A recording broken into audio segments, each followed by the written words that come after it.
ወንድሞች የሚለው እነማንን ነው? የኢየሱስ ወንድሞች እነማን ናቸው? ኦኬ ማርቆስ ምዕራፍ 6 ቁጥር 2 ይልልኝ እነማን እንደሆኑ ያሳያል። እሺ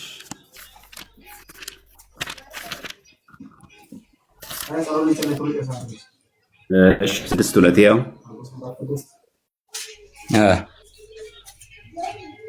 ላንብብልህ።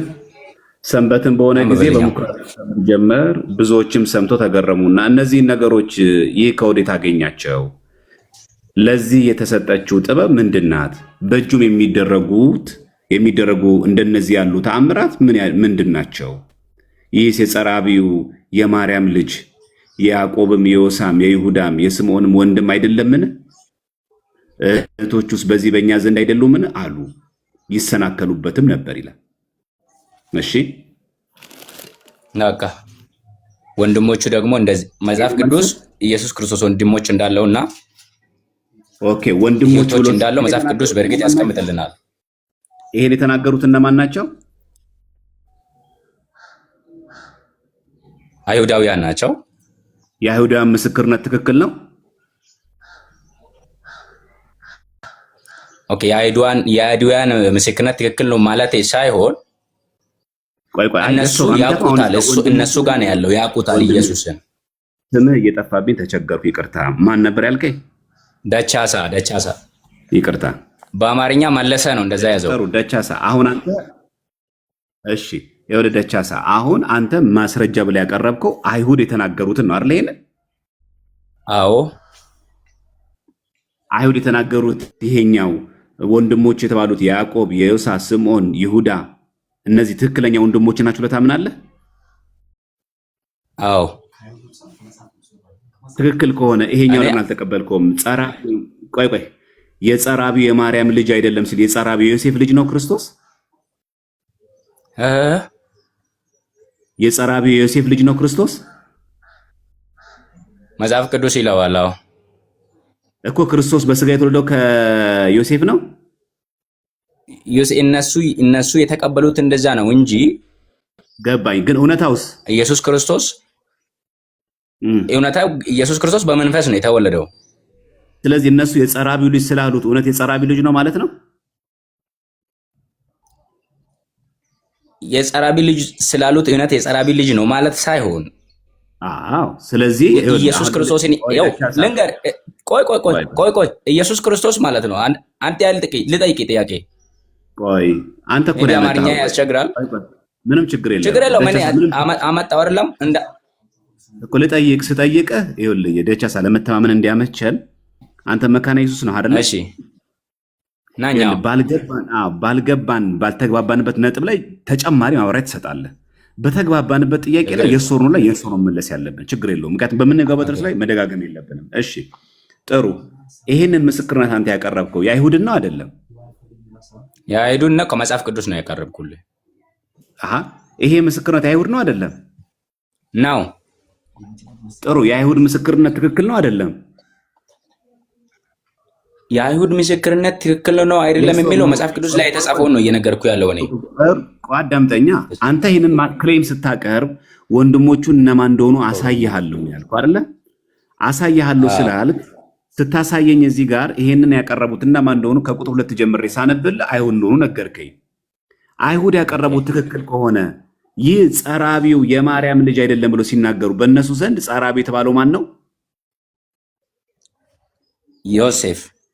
ስለዚህ ዮሴፍ በስጋ ወልዶታል ክርስቶስን? በስጋ አልወለደም። ታዲያ ለምን ይሄን ወንድሞች የሚለውን በስጋ ብለህ ተቀብለህ ለምን ይሄንን በስጋ ብለህ አልተቀበልክም? እሺ ድንግል ማርያም ኢየሱስ ክርስቶስን እኔና አባቴ ስንፈልግ ነበር ያለችው ለምንድን ነው? እሷ ትክክል ነች አይደለችም? በጣም ጥሩ። ቆይ ልጠይቅ። ቆይ ወደሱ እመጣብሃለሁ። ወደሱ እመጣለሁ። መጀመሪያ አሁን አንተ ያመጣውን ክሌም እንጨርስ። መጀመሪያ አንተ ይሄን ሐሳብ ሙሉ ከተቀበልክ ይህ ጸራቢው የማርያም ልጅ ነው ብለዋል። ያዕቆብ፣ የዮሳ፣ የይሁዳ፣ የስምዖን ወንድም አይደለምን? እህቶቹስ በዚህ በእኛ ዘንድ አይደሉምን? አሉ። ይሰናከሉበትም ነበር ይላል። ምንድነው የሚያሳየው ይሄ ነገር? ይሰናከሉበት ነበር ማለት ነው። ትክክለኛ ነገር ነው የተረዱት። ትክክለኛ ነገር ሳልተረዱ ነው እነሱ ተሰናከሉበት አይደለም? መሰናከል ማለት ማለት እነሱ ወንድሙ እይታን አይደለም። መሰናከል ማለት በቃ አልተቀበሉትም ነው። ቆይ እንጂ ይሄ ከላይ የተናገሩት ሁሉ ትክክል ነው። ከነሱ ጋር ነው የምኖረው፣ ከነሱ ጋር ወጥተው የሚገባው ያውቃሉ። እሱን የማ ወንድም እንደሆነ ያውቃሉ እነሱ። ደቻሳ እባክህን ያልጠየቅኩን ነገር ባትመልስ፣ እኔ የምጠይቅን ብቻ መልስልኝ። ተሰናከሉበት። እሺ ቆይ ደቻሳ ቆይ ተረጋጋ። ተሰናከሉ ማለት አልተቀበሉትም ነው። እንደዛ ማለት ነው።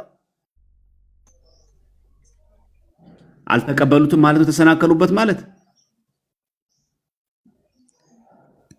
ተውደቻሳ ወዳጄ ሜቢ እኔ ብዙ አማርኛ ግልጥ አድርጌ ማውራት አልችልም ይሆናል።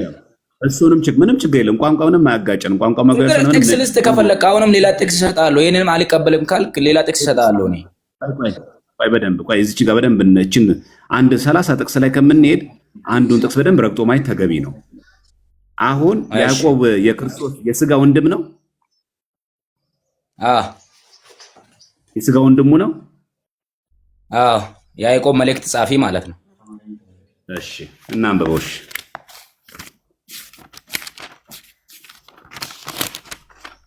ያዕቆብ እዚህ ጋር መልእክቱን ሲጀምር የእግዚአብሔር የጌታ ኢየሱስ ክርስቶስ ባሪያ ያዕቆብ ለተበተኑ ለ12 ወገኖች ሰላም ለእናንተ ይሁን። ለምን ኢየሱስ ክርስቶስ ወንድም አላለም እዚህ ጋር? ኦኬ ድንግል ማርያም ጌታዬና አምላኬ ለምን አላች እናት ሆነ? ቆይ እሱማ እንመጣበታለን። እሱ ለምንድን ወንድም ያላለው እዚህ ጋር? ይሄንም እንመጣበታለን። ቆይ መልስልኝ። አንተ የጠየቁን ጥያቄ በትክክለኛ መንገድ መልስልኝ። ወንድም ማለት እሺ መልስልሃለሁ። የጌታ ወንድም መሆን ያኮራል ወይስ አያኮራም? የጌታ ወንድም መሆን ያኮራዋል። ለምን የጌታ ወንድም አላለም? ባሪያው ነው እንጂ ወንድም አይደለማ። እንዴ የሥጋ ወንድሙ ነው ብለኸኝ የለ እንዴ? አሁን የሥጋ ወንድሙ ነው ስል እንዴ ያው ስማኝ፣ ኢየሱስ የተወለደው በመንፈስ ቅዱስ ነው። መድኃኒዓለም እሱ ደግሞ የተወለደው በምን እንደሆነ ልንገርህ። ቆይ ባረዳቻ ሳረባክ ተረጋግተህ። አሁን ሁለት የሚጋጭ ነው። አሁን ቅድም ወንድሙ ነው አልከኝ። ወንድሙ ከሆነ የሥጋ ወንድም ነው ስለ የሥጋ ወንድም ነው አልከኝ። የሥጋ ወንድም ከሆነ ለምንድን ነው የእግዚአብሔር ከማርያም ነው የተወለደ እያልኩ ነው እኔ ባይዘወይ። እኔ ታዲያ ከያዕቆብ ተወለደ ብያለሁ እንዴ? አዎ። ስለዚህ ኢየሱስም ከማርያም ነው የተወለደው። ቆይ ያዕቆብም ከማርያም ነው የተወለደው። ገባኝ። ለምን ወንድም አላለም ታዲያ እዚህ ጋር? ይሄ መጽሐፍ ቅዱስ ነው አባቴ፣ እየተጻፈ ያለው መጽሐፍ ቅዱስ ነው። የተጻፈው መጽሐፍ ቅዱስ ነው። አንተ አልከኝ እኮ ያዕቆብ የሐዋርያው የያዕቆብ መልእክትን የጻፈው ሰውዬ ነው ወንድሙ አልከኝ። ማርያም ልጄ ለምን አላለችውም? ኢየሱስ ክርስቶስም እንዴ ልጇ አይደለም? ልጇ ነው አይደለም? ልጇ ነው። ጥሩ። ያዕቆብ ግን የጌታ የሥጋ ወንድም ነው። ኢየሱስ በመንፈስ እሱ በሥጋ የተወለደ ወንድማሞች ናቸው። ገባኝ። በሥጋ የተወለደ መሆኑን ለምን እዚህ ጋር ወንድም ያላለም? ድንግል ማርያም ለኢየሱስ ክርስቶስ ሲዘምር ለምን ልጅ ያላለችው?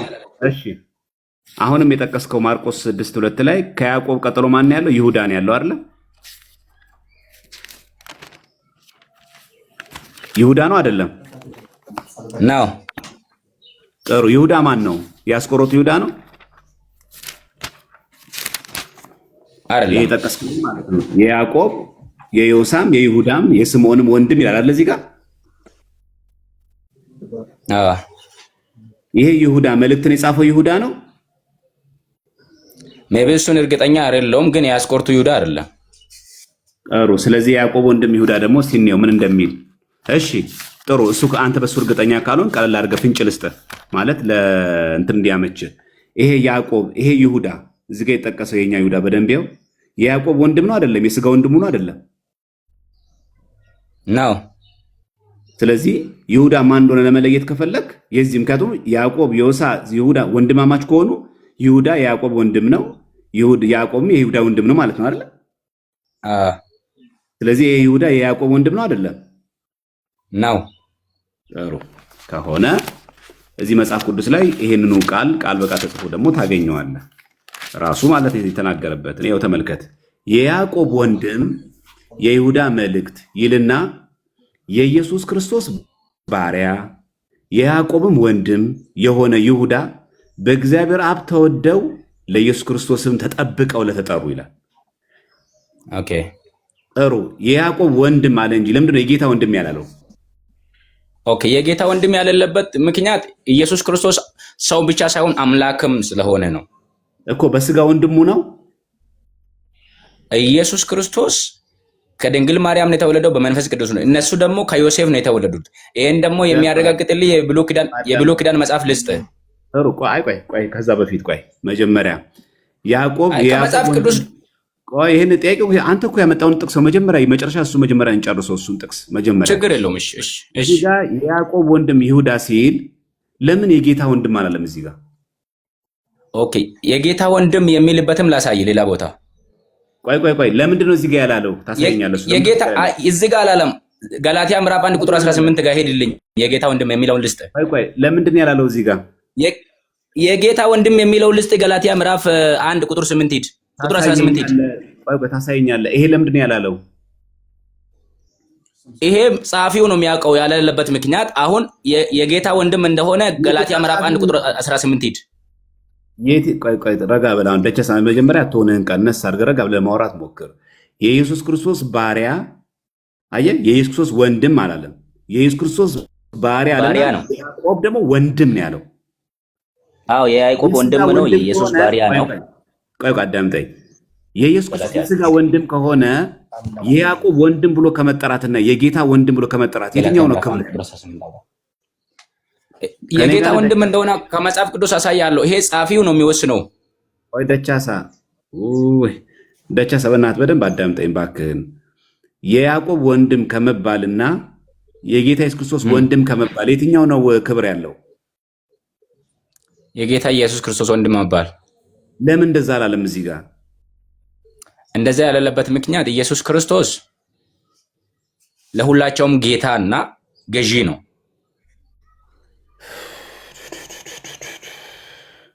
ጥያቄ ግን ይገባሃል? ግን መጠይቅ ጥያቄ ግን ደቻሳ እየገባህ ነው? በጣም ይገባኛል። የጌታ ወንድም እንደሆነ ከታወቀ የኢየሱስ ክርስቶስ ባሪያ ከማለት የያዕቆብ ወንድምነቱን ለማን ነው? ምዕራፍ 1 ቁጥር 18 ሂድ፣ 19 ላይ ሂድ። ወንድምነትን ለማን ነው የሰጠው? ለያዕቆብ። ለያዕቆብ። ለምን ለጌታ አልሰጠም ወንድምነት? ሁለታቸውም ከስጋ ስለተወለዱ ከስጋ የተወለዱ። ይሄ ደግሞ ሁለታቸውም ከዮሴፍ እና ከማርያም በስጋ ነው የተወለዱት። እሺ በስጋ የተወለዱት መሆናቸውን እስኪ ማስረጃ ንገረኝ። ቅድም ነግሬያለሁ። የኢየሱስ ወንድሞች ብሎ ያዕቆብ፣ ይሁዳ፣ ዮሳ የሚለውን አሳይቻለሁ። ማርቆስ ደግሞ እርግጠኛ የማደርግልህ ቦታ ሂድና አንብብ። ገላትያ ምዕራፍ 1 ቁጥር 19። እሺ ገላትያ 1 መጨረሻ ነው አንድ ድል የምሰጥህ። ከዛ ላይ ካልመለስክልኝ ከአንተ ጋር ልደናቆርም። ደቻሳ በቃ ምን የምጠይቅም ጠይቅ የገባህም አይመስለኝም። ገላትያ ምዕራፍ 1 ቁጥር 19 አንብብልኝና ትጠይቀኛለህ። እሺ ነገር ግን ከጌታ ወንድም ከያዕቆብ በቀር ከሐዋርያት ሌላ አላየውም ይላል። እሺ ዩሲ አንብበው እስኪ ደግመህ በእናትህ። ከጌታ ወንድም እየሰማኸኝ ነው? ግን ምልህ ግን ከጌታ ወንድም ከያዕቆብ በቀር ከሐዋርያት ሌላ አላየውም አለ። ጥሩ። የጌታ ወንድም የተባለው በስጋ ከእመቤታችን ተወልዶ ነው ይላል ታዲያ? አዎ። ማስረጃ ማርቆስ ምዕራፍ 6 ቁጥር 2 ላይ ያለውን አንብብ። በስጋ ተወልዶ ይላል ከማርያም። የኢየሱስ ክርስቶስ ወንድም እንኳን ነው የሚለው ወዳጄ።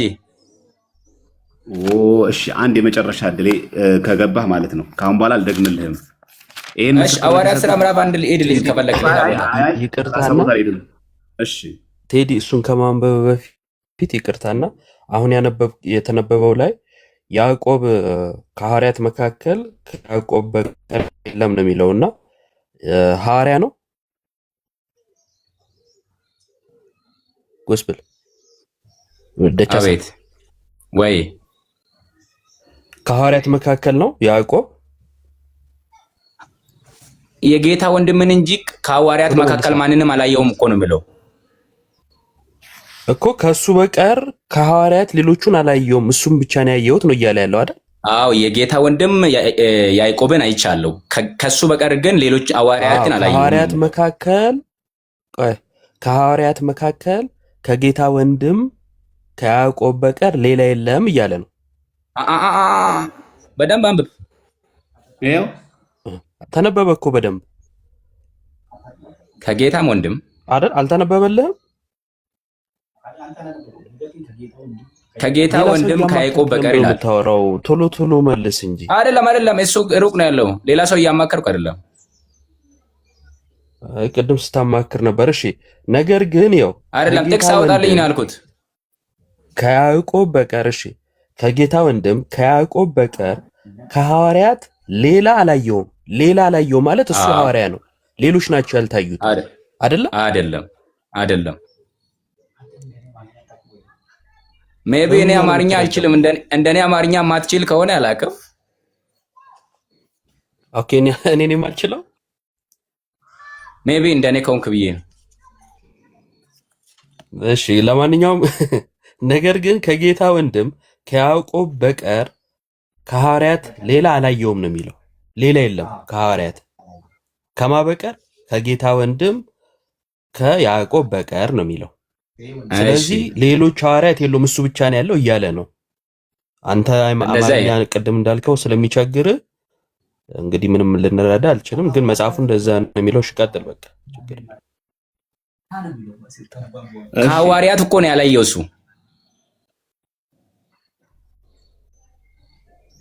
እሺ ሐዋርያት ሥራ ምዕራፍ 1 ሂድልኝ ከፈለክ፣ ሌላ ጥቅስ እሰጥሃለሁ። ሌላ ጥቅስ እሰጥሃለሁ። ሐዋርያት ምዕራፍ 1 ሂድልኝ። ደቻሳ እባክህ። እውነት ነው፣ እውነት ይመራል፣ ግን ዋጣው። አሁን በባዶ በዚህም ጉራ አለ። እንደመለሰ ሰው አክት ታደርጋለህ ደቻሳ። ኧረ ተው እግዚአብሔርን ፍራ አንዳንዴ። አሁን እንደመለሰ ሰው ነው አክት የምታደርገው። እስቲ ሐዋርያት ሥራ ምዕራፍ 1 ቁጥር 13 አንብብልኝ። ቆይ ሚዩት አድርግና አዳምጠኝ። ክርስቶስ የጸራቢው ልጅ ነው?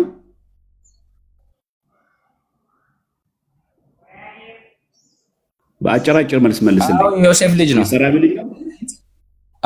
ዮሴፍ በስጋ ተወልዷል።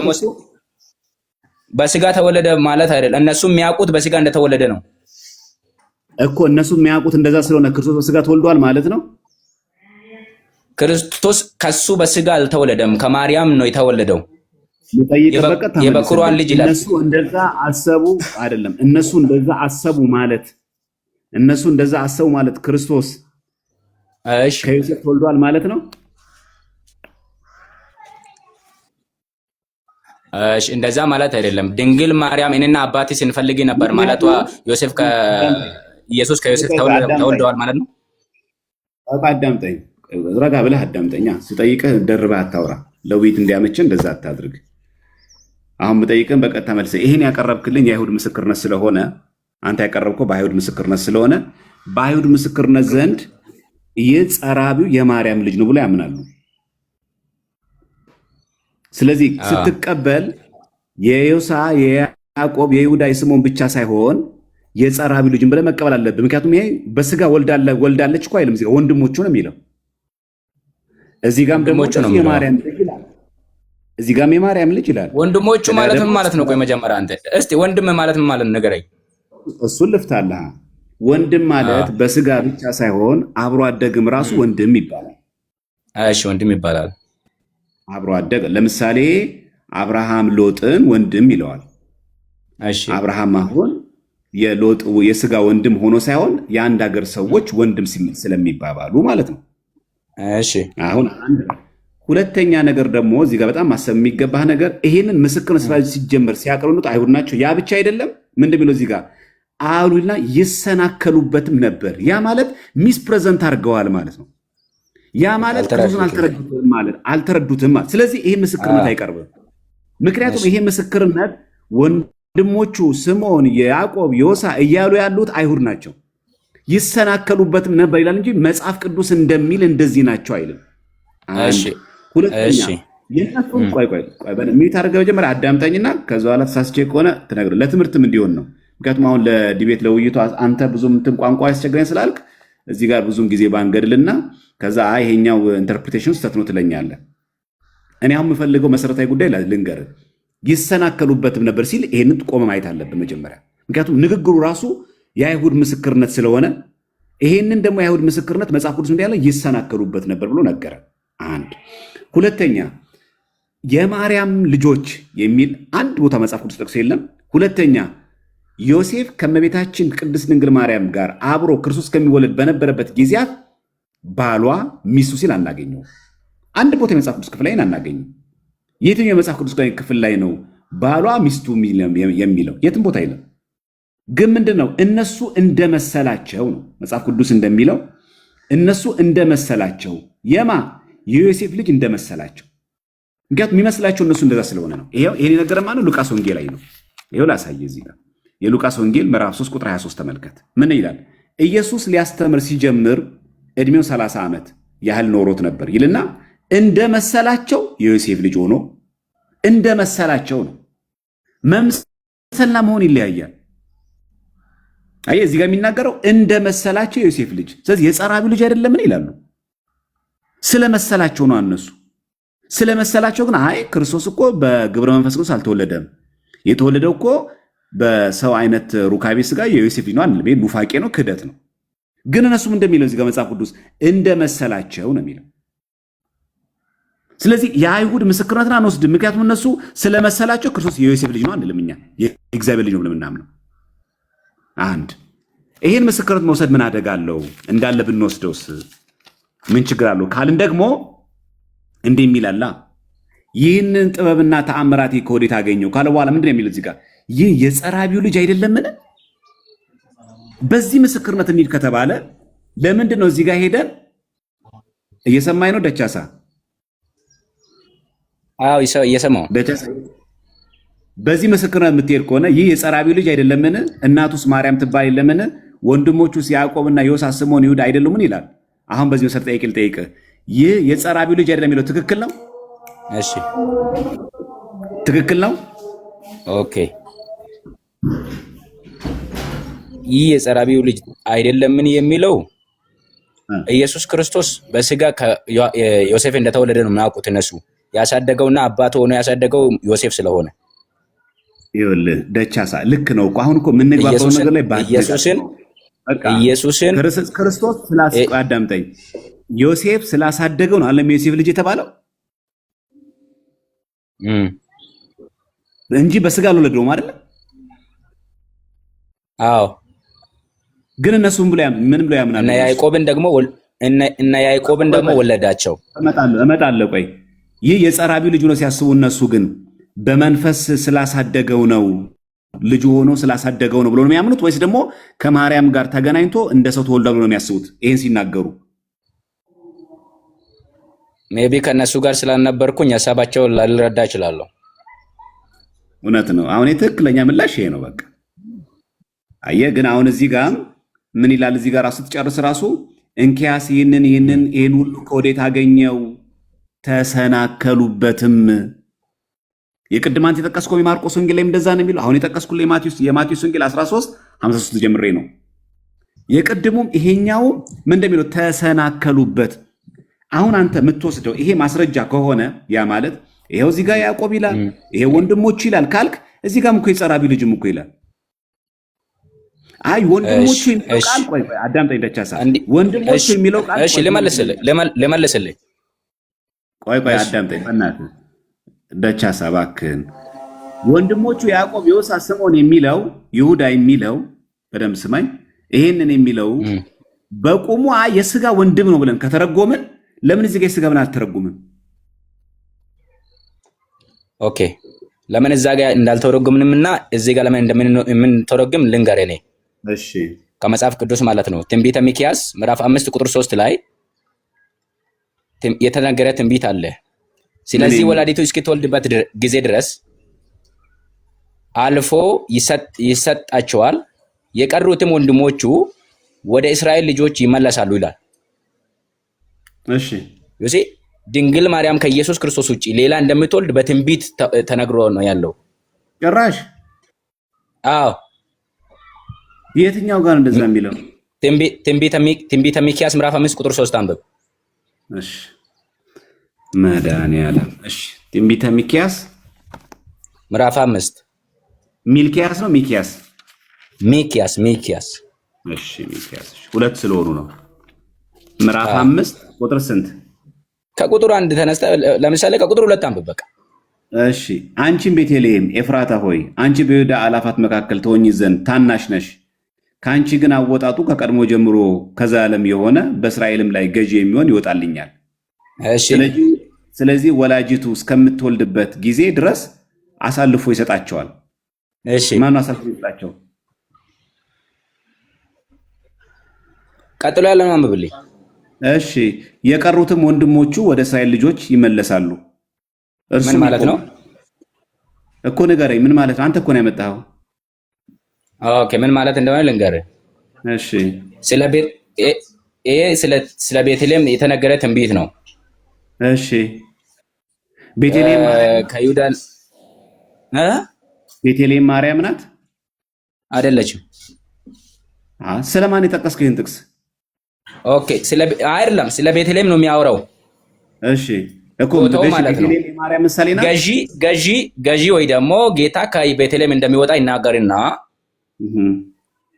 ገዢ ኢየሱስ ክርስቶስ ከቤተልሔም እንደሚወጣ ይናገርና ወላዲቱ እስከምትወልድበት ጊዜ ድረስ ይላል። እሺ አሳልፎ ይሰጣቸዋል። ወላዲቱ ማን ናት? ማርያም። እሺ የቱ ጋር ነው እንደዛ የሚለው? ወላዲቱ ማርያም ናት የሚል ጥቅስ የቱ ጋር ነው ያለው? ኢየሱስ ክርስቶስ የወለደችው ማን ነች? ማርያም ናት። ማርያም ናት። ከይሁዳ ነገድ የወጣው ገዢ ማን ነው? ኢየሱስ ክርስቶስ ነው። ኢየሱስ ክርስቶስ ነው። ስለዚህ ወላዲቱ የወለደችው ገዢውን ነው። እሺ ለዘላለም የሚገዛ ከአንቺ ይወጣል ነው ያለ ያለው ለቤተልሔም። ስለዚህ ቤተልሔም የማርያም ምሳሌ ናት አይደለም? ቤተልሔም ኢየሱስ ክርስቶስ የተወለደበት ስፍራ ነው። ዳጄ ገባኝ። ይኸው በደንብ ስማኛ። ስለዚህ አሁን እኔ ቤተልሔም ጋር አይደለም፣ የኔ መልስ ቤተልሔም ጋር አይደለም ያለው።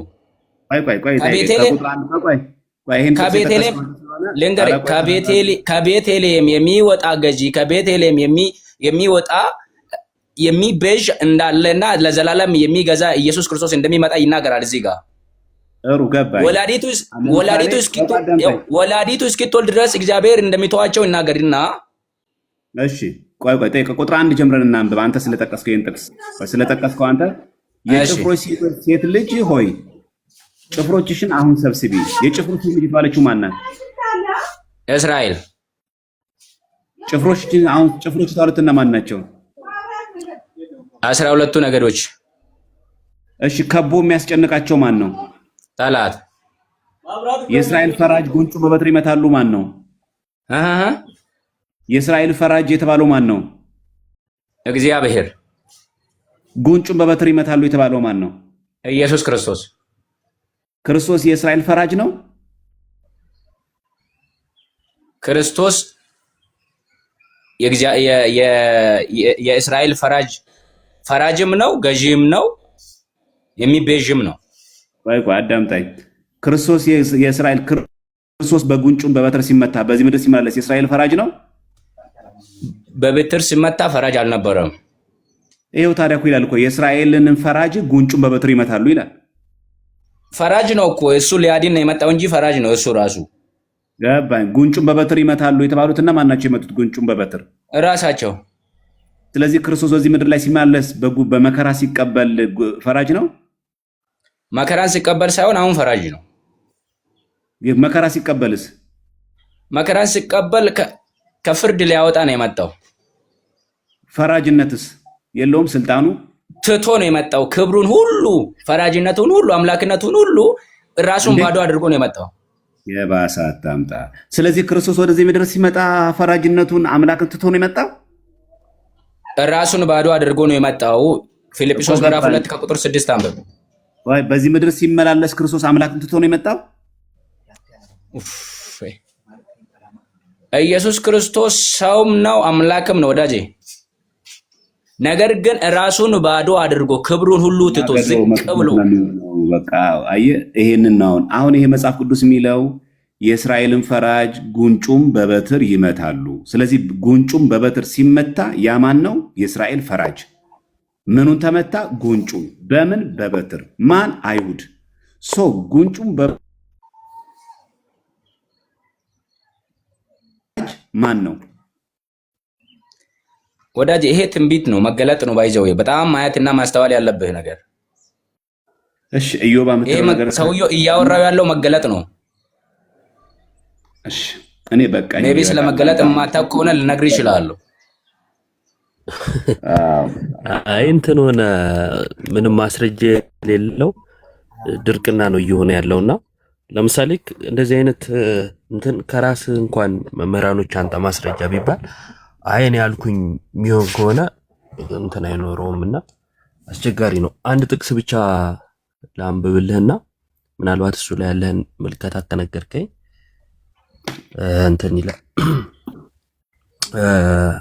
ዮሐንስ ወንጌል ምዕራፍ 9 ላይ እንደዚህ ይላል።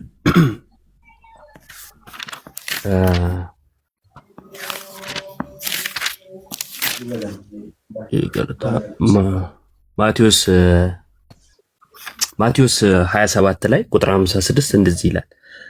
ከእነርሱ መግደላዊት ማርያምና የያዕቆብና የዮሳ እናት ማርያም የዘብዴዎስም የልጆቹ እናት ነበሩ ይላል። ያዕቆብና ዮሳ አይደለ እዚህ ጋር የሚለው እናታቸው ተብሎ ተገልጿል አይደል? ኦኬ። እዚህ ጋር ያሉት ያዕቆብና ዮሳ የጌታ ወንድሞች ናቸው? ሜቢ በመጽሐፍ ቅዱስ ብዙ ያዕቆቦች አሉ፣ ብዙ ዮሳዎች አሉ።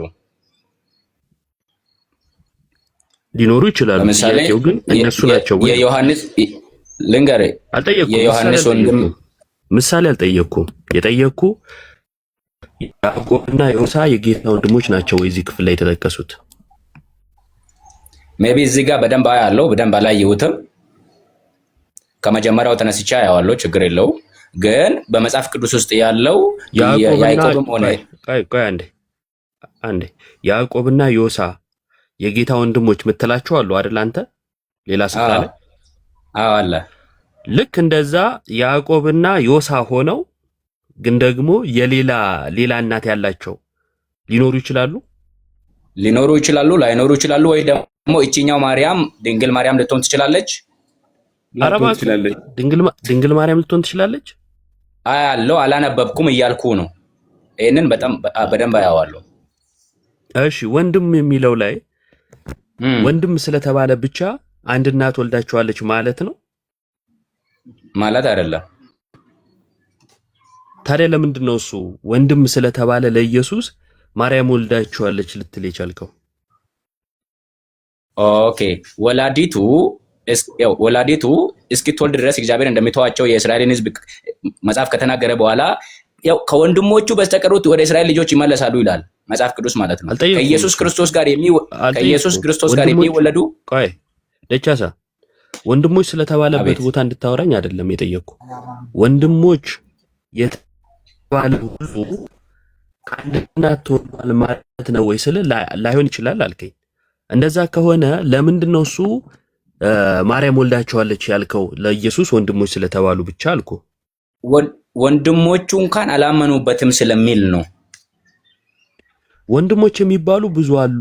ጥያቄው ወንድሞች ስለተባለ ብቻ ለምን የማርያም ልጆች አልክ? ምክንያቱም ወንድም ስለተባለ ብቻ አንድ እናት ናቸው፣ የአንድ እናት ልጆች ናቸው ሊባል አይችልም ብለኝ ስለነበረ።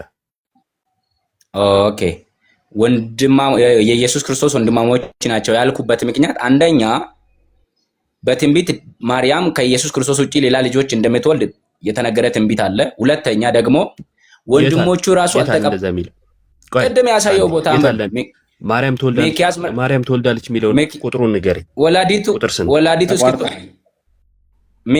ሚክያስ ምዕራፍ 5 ቁጥር 3 አንብብ።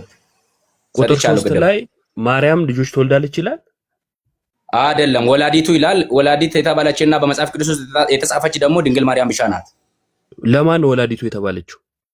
ለኢየሱስ ክርስቶስ፣ ኢየሱስ ክርስቶስን የወለደች። ታዲያ ስለ ኢየሱስ ክርስቶስ ማካደ ኢየሱስን አልወለደችም ማጠየቀ ኢየሱስ ክርስቶስ እዛው ጋር ደቻሳ አንዴ እኔ ኢየሱስን አልወለደችም አላልኩም። ያለሱ ልጅ የላትም ነው እንደውም እያልኩ ያለሁት። አሁን ወላዲት የተባለችው ለኢየሱስ ነው። 4 ነጥብ። ቆይ አንዴ ኦኬ፣ ኢየሱስ ነው በቂ ነው። ሌሎችን ትወልዳለች እዛው ጋር ያለውን ቃል ልንገርህ እኮ ስማ ሐሳቤን እንድጨርስ እንጂ ስርስሬ ለምን ታወራለህ? ሌሎች ልጆችን ትወልዳለች የሚለውን ትንቢት አሳየኝ ነው ያልኩ። አዎ እዛው ቁጥር 3 አንብብ። ሚክያስ 5 ቁጥር 3 አንብብ። እሺ ቁጥር 3 5 ቁጥር 3 አዎ ስለዚህ ወላዲቱ አምጣ እስክትገላገል ድረስ እስራኤል ትተዋለች። እሺ የተቀሩት ወንድሞቹም ተመልሰው ምን አልከኝ? ምን አልክ? ደቻሳ እስራኤል ትተዋለች ማለት እግዚአብሔር ይተዋታል ማለት ነው እስራኤልን። እሺ ቀጥል። አዎ ትተዋለች፣ ትክክል ትተዋለች። የቀሩትም ወንድሞቹም ተመልሰው ከእስራኤል ጋር ይቀላቀላሉ። ከአዲሱ መደበኛ ነው ያነበብኩልህ ከራስህ። እሺ የታል ታዲያ ማርያም ትወልዳለች የሚለው? ያው ወላዲቱ ትወልዳለች። ወላዲቱ ከምትወልደው የማወላዲት የኢየሱስ ናዝሬቱ በኢየሱስ አይደል? አዎ ኢየሱስ ክርስቶስን የምትወልድ በቃ የሌሎቹን አንጣ። የሌሎቹን ደቻሳ የሌሎቹን ወንድሞቹ ወደ እስራኤል ልጆች ይመለሳሉ ይላል ወዳጄ። አዎ እሺ ቆይ አንዴ አትበሰጫጭ ወዳጄ። ምንም ሳታቅ በዛ ላይ በድፍረት ከቅድም ጀምሮ እየተነገረ ምንም አለማወቅ እየታየ ልክ እንዳዋቂ ስትበሰጫጭ እኔ ደግሞ እንትን አልልህም እና ምን የምታውቀው ነገር የለም። ልክ እያስረዳህ እኔ አዋቂ ስርስር ያታወራ አንዴ ሚዩት አድርግ፣ ሐሳቤ ልጨርስ። ስርስራችን እያወራ ከዛ እንዳዋቂ በጌታ በኢየሱስ ምናምን ትላለህ። ምን የምታውቀው ነገር የለም እና ተረጋጋ። እንደዚህ አይነት ነገሮችን በማለት አዋቂ ለመምሰል መሞከር ጥሩ አይደለም። እዚህ ስፍራ ላይ በአዲሱ መደበኛ በራስ መጽሐፍ እንኳን አነበብኩልህ። ማርያም ሌሎች ልጆች ትወልዳለች የሚል ትንቢት የለም። አይደለም አንተ ካንተ የተሻሉ የሚባሉ ስኮላሮችም እንደዚህ አይነት ነገር አላሉ። በትንቢት ማርያም ሌሎች ልጆች ትወልዳለች የሚል የለም። ካለ እንደው ካንተ ከተሻሉ ሰዎች ታመጣለህ። አንተ ምንም እንትን እያልክ ስላልሆነ ማለት ነው። ሲቀጥል የጠየኩን ማለት በዚህ ጉዳይ ላይ የተብራራ ወይም ትንሽ ጠለቅ ያለ ንባብ እንደሌለ ይኸው እኮ ለምሳሌ ማቴዎስን እንኳን እኮ ጨርሳ አላነበብከው። ስለዚህ እንዳዋቂ ራስን መሳል ጥሩ አይደለም። በጉዳዩ ላይ ሰፋ ያለ ጥናት አለማድረግን ያሳያል። አንድ የመጨረሻ ጥያቄ ላቅርብልህ። ማቴዎስ ወንጌል ምዕራፍ 1 ላይ ምን ይላል? የጌታ የኢየሱስ ክርስቶስ የትውልድ መጽሐፍ አይደለ? ጎስፕል ማን ደቻሳ? አቤት። ማቴዎስ ወንጌል ምዕራፍ 1 ላይ የጌታ የኢየሱስ ክርስቶስ የትውልድ መጽሐፍ ይላል። እሺ ትውልዱን እየቆጠረ ሄድና ማጋ ይቆማል።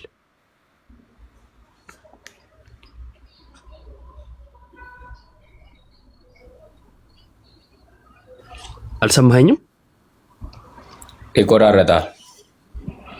ኧረ ምንም አልተቆራረጠም። እየቆጠረ ሄዶ ማጋ ቆመ።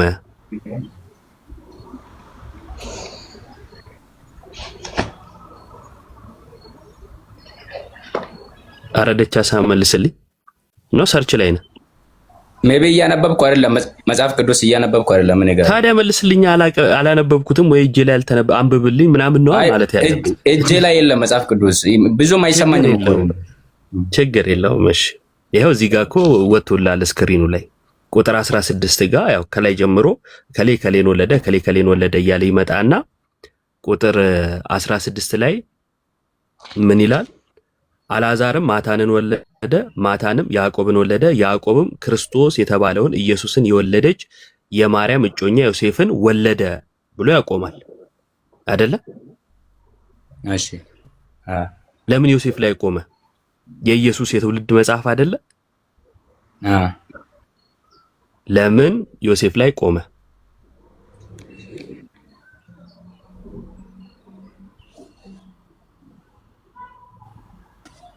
ዮሴፍ የማርያም እጮኛ ስለሆነ። ታዲያ በስጋ እኮ አይወልደውም፣ የትውልድ መጽሐፍ ነው። ትውልዱን ነው እየዘረዘረ ያለው። ስለዚህ ማርያም የዮሴፍ እጮኛ ናት። ምን አልከኝ? የኢየሱስ ክርስቶስን የዘር ሐረግ ነው የሚያሳየው መጽሐፍ ቅዱስ። ኢየሱስ ክርስቶስ ማርያም ጋር እንደተወለደና ማርያም የዮሴፍ እጮኛ እንደሆነች ሊያሳየን ነው መጽሐፍ ቅዱስ። አይልማ፣ እንደዛ እኮ አይልም። የሚለው ከላይ የኢየሱስ የትውልድ የጌታ የኢየሱስ ክርስቶስ የትውልድ ሐረግ ነው። የጌታን የትውልድ ሐረግ እየዘረዘረ መጥቶ ማይወልደው ዮሴፍ ጋር ከቆመ እንዴት የኢየሱስ ሊሆን ይችላል? ምክንያቱም በስጋ ዮሴፍ ጌታ ኢየሱስ ክርስቶስን አይወልደውምና። ጥያቄው ገብቶሃል? አዎ ገብቶኛል። መልስ ምንድን ነው? መልሴ ማርያም የዮሴፍ እጮኛ ናት፣ ሌላ ባል ሊኖራት አይችልም። ማጠየቀ ስለዚህ ስለ ማርያም ስለዚህ እኮ እየነገርኩህ ያለ ዓላማ ምንድን ነው? ቆይ የጌታን መንግስት መውረስ ስለኔ ዓላማ አይደለም እኮ እያወራን ያለ ነው። አይደለም እኮ እያወራህ ያለው መጽሐፍ ቅዱስን ልታጠምም ልትሄድ የሞከርክ እኮ ነው። ኧረ አይደለም፣ አንተን የጠየቅኩህ እኮ እኔ ስጠይቅ ነው ማጣም የሚሆነው። እሺ እኔ አሁን ለምሳሌ ማለት እኔ አታውቅም ብለኛል አይደል? እኔ አላውቅም አልተማርኩም። ሜቢ እኔን ትምህርት ደረጃ አታውቅም። እሺ አንተ ከዛ አንተ መልስልኝ ልትለኝ ነው። ቆይ ለምንድን ነው ዮሴፍ ጋር የቆመው? ይሄንን ጥያቄ መልስልኝ። ለምን? ምክንያቱም ዮሴፍ ጋር የቆመው በስጋ አይወልደውምና፣ በስጋ አይወልደውም። ምንም አይነት ዝምድና የላቸውም ከኢየሱስ ጋር። በአንተ ትምህርት ዮሴፍ የስጋ ዝምድና ማለት ነው። በአንተ ትምህርት ዮሴፍ የማርያም እጮኛ ነበረ እያልኩ ነው ወዳጄ። ከኢየሱስ ጋር በስጋ ይዛመዳል ዮሴፍ ከኢየሱስ ጋር ከዳዊት ዘር መሆኑ ያዛምደዋል። እሺ ዮሴፍን ዘር ቁጠርልኝ፣ ከኢየሱስ ጋር እንዴት እንደተገናኘ አንብባ ከመጽሐፍ ቅዱስ ከላይ ያታነበው እኮ ንገረኛ። ይዛመዳል አልከኝ፣ እንዴት ነው የተዛመደው የሚለውን አንዴ ያሳየኝ አልኩ። አልተቃወምኩም እኮ ግን አሳየኝ ያልኩ። ገብቶኛል። ከላይ ቀጥታ ያለውን አንብብ፣ እንዴት እንደመጣ ይኸው። አየሁት፣ አሳየኝ አንተ። አሁን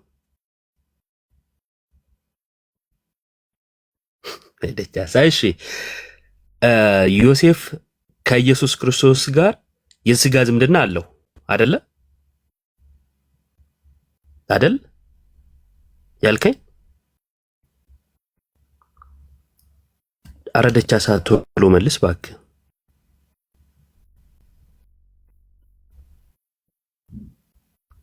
ደቻሳ ቆይ ትናገራለህ።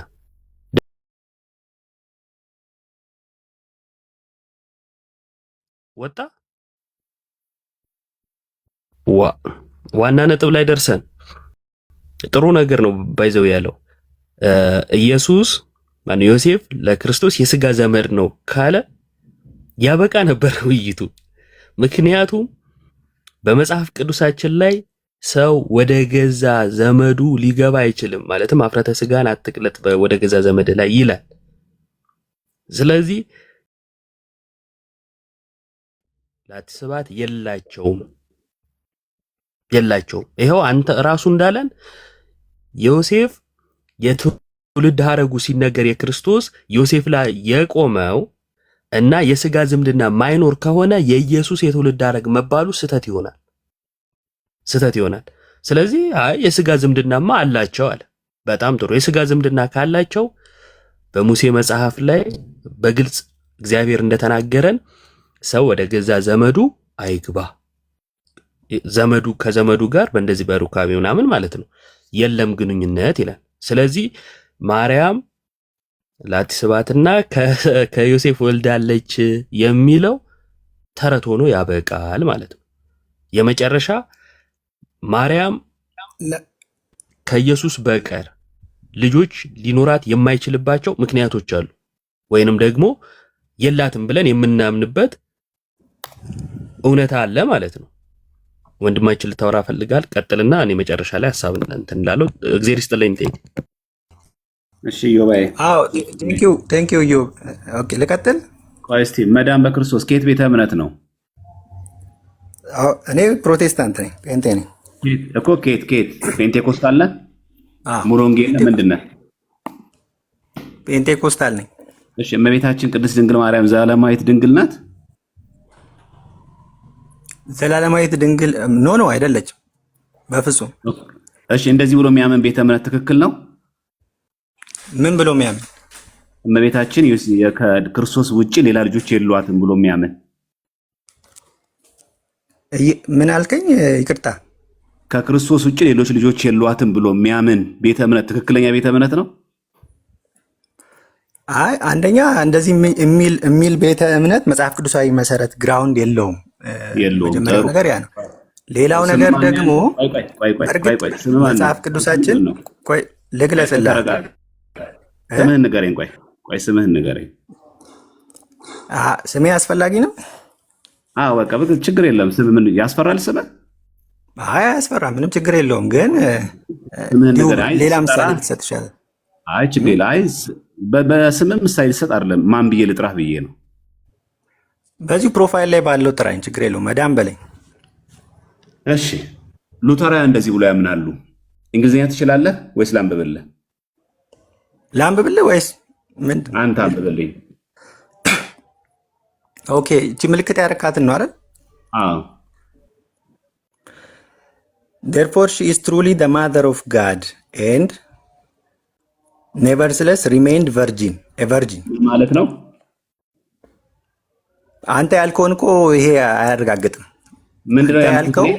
አንተ ያልከው ዘላለማዊ ድንግል ነች ነው ያልከው። ይሄ ምን እንደሚለው? ይሄ የሚለው የእግዚአብሔር እናት ወይንም የክርስቶስ እናት ሆና ቢሆንም ግን ቨርጂን ሆና ቆይታለች ነው፣ ድንግል ሆና ቆይታለች ነው የሚለው። እስቲ ከላይ ጀምረህ አንብበው። ይሄንን ከቁጥር 24 ጀምረህ ሐሳቡ ከወለደች በኋላም ድንግል ነች የሚል ኖ ይሄ ሐሳቡ ከወለደች በኋላ ድንግል ናት አይደለም ነው የሚለው ነው። እንደዛ ነው የሚለው። ከወለደች በኋላ ድንግል ነች ክርስቶስን እንጂ ዘላለማዊ ድንግል ነች አይልማ። ዘላለማዊ ድንግል አዳምጠኝ። ቆይ ደራርበህ አታውራኝ። እኔ ሳውራ ደራርበህ አታውራ። እኛ ዘላለማዊት ድንግል ናት ስንል ምን ማለታችን እንደሆነ መጀመሪያ ተረዳ። እኛ ዘላለማዊት ድንግል ናት ስንል ከክርስቶስ ውጪ ሌላ ልጅ የላትም፣ እሱንም የወለደችው በግብረ መንፈስ ቅዱስ ነው ለምን ምናምነው እንጂ እኛ ዘላለማዊት ድንግል ናት ስንል ክርስቶስንም አልወለደችም እያልን አይደለም። ወላዲተ አምላክ እያልን የአምላክ እናት እያልን እንዲህ በየጊዜው በመዝሙራችን ቆይ ደርበህ አታውራ። እኔ እስከማውራ አትቆደረብ። ሚዩት አድርግና ስማኝ። ሚዩት አንስተህ በህግ ነው ማውራት ያለብን። ደራርበን ካወራ ምኑ ነው የምንግባባው? ሚዩት አድርገውና በራስህ እጅ ሚዩት አድርግና። ስለዚህ እኛ ዘላለማዊት ድንግል ስንል ከክርስቶስ ውጭ ሌላ ልጆች የሏትም። ይሄ መጽሐፍ ቡክ ኦፍ ኮንኮርድ የሉተራውያን ያስነበብኩልህ ዘ ፐርሰን ኦፍ ክራይስት በሚለው ቮሊዩም እንትን ላይ ፓርት 8 ላይ ቁጥር 24 ላይ ነው ያነበብኩልህ። ስለዚህ እመቤታችን ቅድስት ድንግል ማርያም ክርስቶስን ከወለደች በኋላ ድንግልናዋ ሳይፋለስ እንበለ ሰስኖ ለተድንግልና ኢንቫዮለስ ሳይሆን ሳይገረሰስ ንጽሕት ቅድስት ሆና ክርስቶስን ከወለደች በኋላ በድንግልና ኖራለች የሚለው የሉተራውያን ትምህርት መጽሐፍ ቅዱሳዊ ነው አይደለም? አሁን ቀጥል። እዚህ ጋር የተጻፈው ይኸውልህ ዘማርያም የሚለው ክርስቶስን ከወለደች በኋላ ድንግል ሆና ቆይታለች ነው እንጂ ከዛ በኋላ ዊች ሚንስ ክርስቶስን ስትወልደው በተፈጥሯዊ ሕግ ከሆነ አንዲት ሴት ልጅ ከወለደች ቨርጂን ልትሆን አትችልም፣ ድንግልናዋ ያበቃል። ግን ክርስቶስን ስትወልደው ማርያም ድንግል ሆና ነው የወለደችው ነው። ድንግል ሆና ነው። ይሄ እንደዛ ነው የሚለው። ሶዛት ቆይ ልጨርስ፣ ሀሳቤን ልጨርስ። አልጨረስከኝም እንጂ አልዘጋሁትም። ሚስ ፕሬዘንት የሚባል ነገር የለም። አይደለም አላስጨረስከኝም እኮ ሀሳቤን አላገኘሁም። አዳምጠኝ መጀመሪያ። ኧረ እባክህ ረጋ በል፣ ተረጋጋና አዳምጠኝ መጀመሪያ። ሀሳቤን ሳልጨርስ እንዴት መልስ መስጠት ትችላለህ? እሺ ቀጥልሽ። ይኸውልህ አሁን መጀመሪያ ደርበኸኝ አታውራ። የጠየቁን ጠይቄ በቀጥታ መልስልኝ። ይሄ የሉተራውያን ቡክ ኦፍ ኮንኮርድ ላይ ክርስቶስን ከወለደች በኋላ እመቤታችን ድንግል ማርያም ዘላለማዊት ድንግል ሆና ቀርታለች ነው የሚለው ወይስ ደግሞ ለተወሰነ ጊዜ በድንግልና ቆይታ ከዛ ልጅ ወልዳለች ነው የሚለው? የሶር ነው መልስልኝ። ከዛ በኋላ ኢየሱስ ክርስቶስን ከወለደች በኋላ ያለውን ኑሮዋን አይደለም የሚገልጸው። ኢየሱስ ክርስቶስን ስትወልደው ወይንም ኢየሱስን ከወለደችው በኋላ ስቲል ሪሜንስ ቨርጂን ነው የሚለው which means ድንግልናዋ አልቀረም ክርስቶስን ስትወልደው ነው በቃ እንጂ ይሄን እንግዲህ ቀጥሎ ኢየሱስን ከወለደችው በኋላ ሌሎች ልጆች አልወለደችም ስቲል አሁንም ድንግል ነች የሚል ከሆነ ሌላ ማብራሪያ ያስፈልገዋል ማለት ነው። ሉተራውያን ሉተራውያን እመቤታችን ቅድስት ድንግል ማርያም ክርስቶስን ከወለደች በኋላ በድንግልና ኖራለች የሚለው ይሄ ትምህርታቸው ትክክል ነው አይደለም? እንደዛ አይልም እኮ አንተ ነህ እያልክ ያለው። ከዚህ ጀምረህ አንብበው። ኦኬ እሺ፣ 24 ከሚለው ላንብበው። አዎ እሺ። On account of this personal union and communion of the natures, Mary the most blessed virgin bore not a mere man, but as the angel Gabriel testifies, such a man as is truly the son of the Most High God, who showed his divine majesty even in his mother's womb, inasmuch as he was born of virgin, with her virginity inviolate. ምን ማለት ነው? አሁንም ይኸውልህ እኔ ያልኩትን ነው ይሄ ነገር የሚገልጸው። ምንድን ነው የሚለው?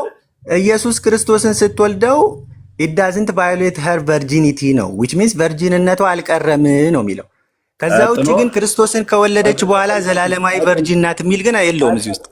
ቀጥል። ከዛ ቀጥሎስ? እሱን እኮ ቅድም አውርቻለሁ።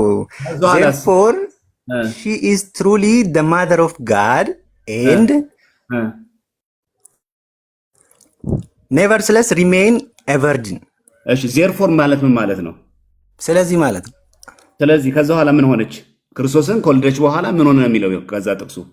ክርስቶስን ወልዳው ቨርጂን ነች፣ ቨርጂን ሆና ቀጥላለች ነው የሚለው።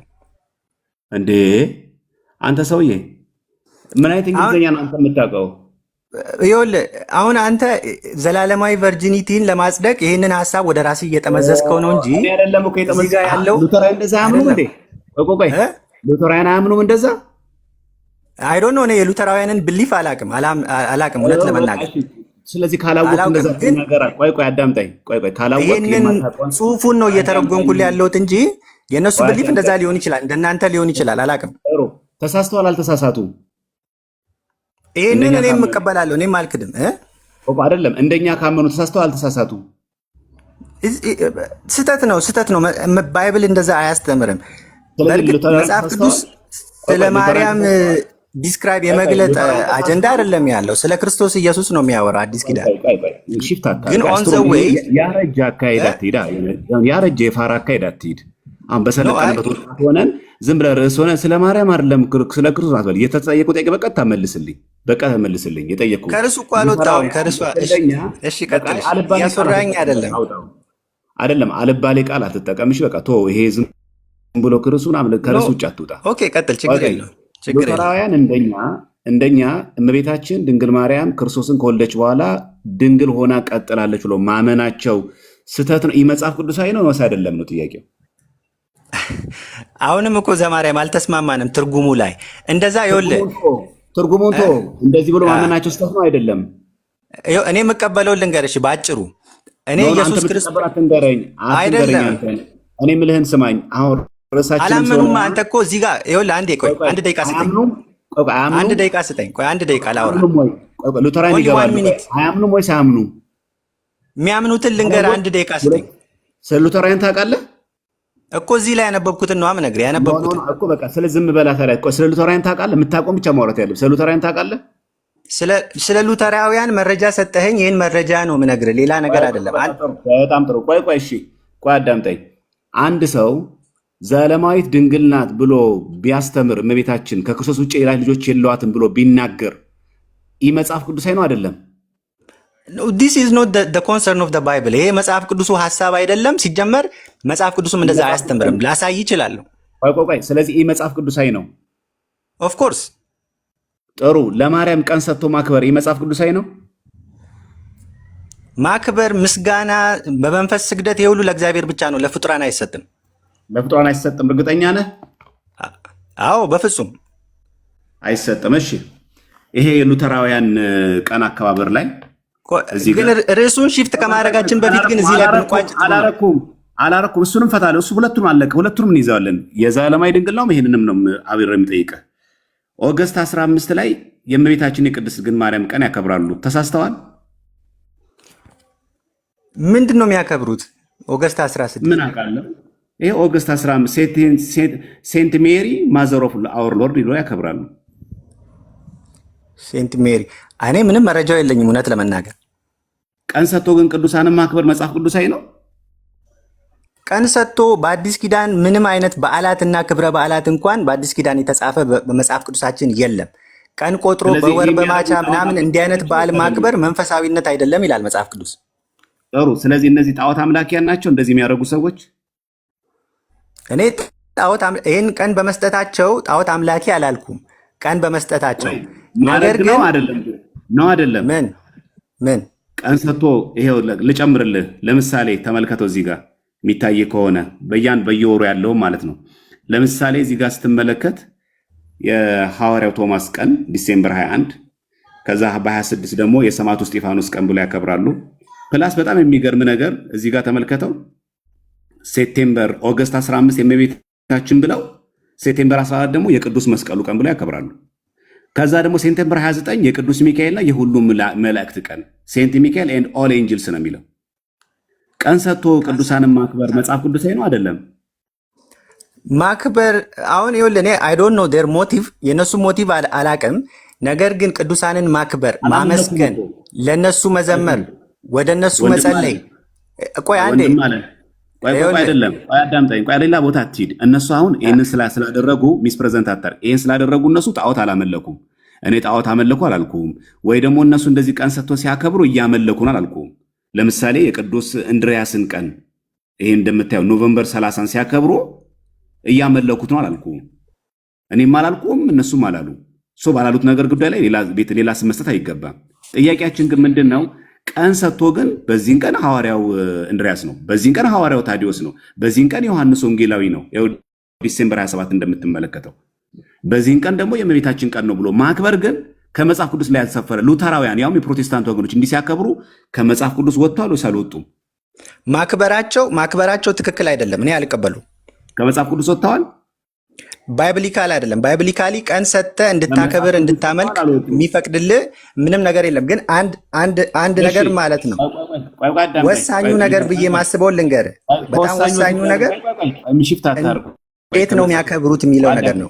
ምንድን ነው የሚያደርጉት የሚለው። ኦኬ እድል ስጠኛ ዘማሪያ ታወራለህ። ስታወራ ግን በግምት ማውራት የለብም። ሁለት ነገር እያወራህን ያለው አንደኛ አላቅም፣ ሁለተኛ ነገር ደግሞ ትርጉም መስጠት። ካላወቅ አላቅም ብለህ ማለፍ ነው ያለብህ እንጂ ማክበር ማለት ግን እንደዚህ ተብሎ ነው የሚፈታው። ማክበር ብለህ ሌላ ትርጉም አትስጠው። ቀን ሰጥቶ ማክበር ስህተት ነው፣ አለቀ። ማንም ያርገው ስህተት ነው። ማክበር ትክክል አይደለም። ስለዚህ ይህ መጽሐፍ ቅዱሳዊ ነው አይደለም? ባይብሊካል አለ። በአዲስ ኪዳን ቀን ሰጥተን እንድናከብር አልተነገረንም። የሶር ነው መልስልኝ። እንደዚህ ብሎ ባይብሊካል አይደለም አልኩህ እኮ። ባይብሊካል አይደለም አልኩህ እኮ። መጽሐፍ ቅዱሳዊ አይደለም። ከመጽሐፍ ቅዱስ የወጡ ናቸው እኮ። የሶር ነው ብለህ መልስልኝ። ደርበኛ አታውራ። ስለዚህ ሉተራውያን መጽሐፍ ቅዱሳውያን አይደሉም። ኖ አይ አም ኖት ጀጅ ማድረግ አልችልም። ይሄን በማድረጋቸው ግን ምንድን ነው የምለው መሰለህ፣ ይሄን በማድረጋቸው ጥሩ ላቅልልህ። ትክክል አይደሉም ነው። ይህ መጽሐፍ ቅዱሳዊ ናቸው፣ ትክክል አይደሉም። ይሄን በማድረጋቸው ግን ኢንዲቴል ማለት ነው። ኢንዲቴል ምንድን ነው የሚያከብሩት፣ በምን አይነት መንገድ ነው የሚያከብሩት የሚለው ማወቅ ያስፈልጋል። በቃ አለቀ። ሙሉ ሲጀመር ርዕሱ ራሱ ፌስትስ ኤንድ ፌስቲቫልስ ነው የሚለው። ሲጀመር ራሱ ኦርጉ ራሱ ዶት ኦርግ ነው ስትና ሉተራውያን ሚስሮይድ ሲኖድ ናቸው። የታወቁ በጣም ኮንሰርቫቲቭ የሚባሉ ሉተራውያን ፕሮቴስታንት ናቸው። ብሎጉም የነሱ ነው። ዝም ብሎ ከዊኪፒዲያ የወጣ አይደለም። አንተ በምታውቀው በተማርከው የትኛው የመጽሐፍ ቅዱስ ክፍል ላይ ነው ኦገስት 15 የማርያም ቀን፣ ኦገስት 29 ደግሞ የመጥምቀ መለኮት ቅዱስ ዮሐንስ ቀን፣ ኦገስት 24 ደግሞ የበርቶሎሜዎስ የሐዋርያው ቀን ብሎ ማክበር፣ ቀን ሰጥቶ ማክበር ከየትኛው የመጽሐፍ ቅዱስ ትምህርት ወስዶ ነው ትክክል የሆኑት? አንድ ሁለተኛ፣ እንደዚህ አድርጎ መስጠታቸውስ ኢ መጽሐፍ ቅዱስ ያሰኛቸዋል ነው? አሁን አልደጋግምልህም፣ አጭር ነው። ደጋግሜልሃለሁ ብዙ ጊዜ። የሶር ነው መልስልኝ። ያው ጊዜ እየሰጠኝ እንደ አብራራ እድል እየሰጠኝ አይደለም፣ ግን አልመለስልኝማ። ስላልመለስልኝ እኮ ነው። አሁን ያነሳህልኝ ነገር ቆላሲስ ምዕራፍ 2 ቁጥር 16 ላይ ሐዋርያው ጳውሎስ ቀናትን ጠብቆ ወራትን ጠብቆ በዓላትን ክብረ በዓላትን ማክበር በአዲስ ኪዳን እንደቀረ እንደሌለ ይናገራል። ስለዚህ እነዛ በዓላት ክብረ በዓላት በብሉይ ኪዳን ጥላ እንደነበሩ ምን ብዬ ጠየቅኩ እኔ? አሁን ግን ቀናቶችን ሰይሞ ክብረ በዓላትን ማድረግ የሐዋርያት ልማድ አይደለም፣ በሐዋርያት ዘንድ የለም። በቃ ይሄን ነው የምለው። ይሰማል? ምን ብዬ ጠየቅኩ? አይሰማም? ምን ብዬ ጠየቅኩ? ጥያቄ እንድገምልኝ። ቀናት ማን ነው? ቀናትን አልመለስኩልህም። መልሱ ልክ አይደለም። ምን ብዬ ጠየቅኩ? ጥያቄ እንድገመው። ቀናትን እንትን ብሎ ወስኖ ማክበር ባይብሊካል ነው ወይ አይደል ያልከኝ? መጽሐፍ ቅዱሳዊ ነው ወይ ነው አይደል ያልከኝ? እንደዛ ስፔሲፊካሊ ጠይቃለሁ። እንደዛ አልጠይቁ። አሁን የመጨረሻ እንዲህ ነው የምጠይቀህ። ሉተራውያን ቀን ሰጥተው እንደዚህ ቅዱሳንን ማክበር ይህ መጽሐፍ ቅዱሳዊ ናቸው አይደሉም? ናቸው ወይም አይደሉም ብለህ መልስልኝ።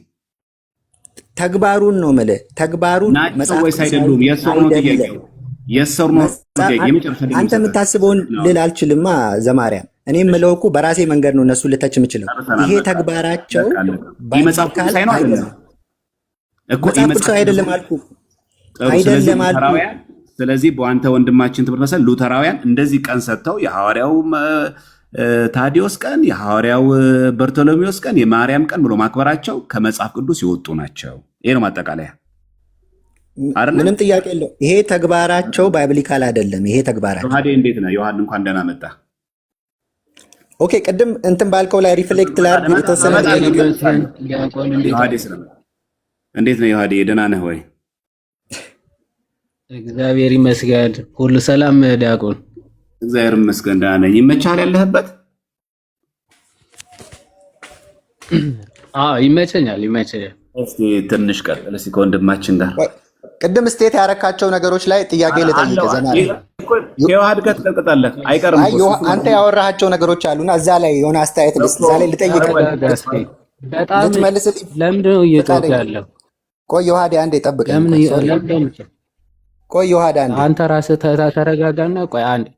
አይ ዘማርያም ቅድም የተናገረው ነገር ስላለ እዛ ላይ ልጠይቀው ነው። ቆይ አንዴ ቅድም የተናገረው ነገር አለ። ተረጋጋ መጀመሪያ።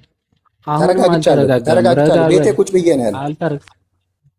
ስለዚህ ቁጭ ማለት ሳይሆን ድምፅ መጮህ ነው እኛ እየረበሽን ያለው። ቁጭ ማለት አይደለም እኮ መረጋጋት መቀመጥ ማለት ሳይሆን ተረጋግተ ማውራት መቻልና ሰው ሲያወራ እየሰማ መመለስ ስችል ነው። ስለዚህ ረጋ በልና ትቀጥላለህ እያለ ልጠይቅ። ቆይ አንዴ ጠብቀኝ ትላለህ። አንዴ ረጋ ብለህ መጀመሪያ ቅድም ሉትራን ድንግል ማርያም ኤቨር ቨርጅን ነች ወይም ደግሞ ዘላለማዊ ድንግል ነች ብለው ያምናሉ ወይስ አያምኑ? ቅድም የተነበበልህ የሉትራን ኮንፌሽን ላይ አንድ ጊዜ ከዘማርያም ጋር ብንጨርስ ዮሐድ፣ ቀጥሎ እንቀጥላለን ግን ብንጨርስ የጀመራችሁትን ነው የጀመራችሁት ላይ ነው። ስለዚህ እሱን እንጨርስና ትቀጥላለህ። ጥያቄ ካለ ቀጥል እስቲ።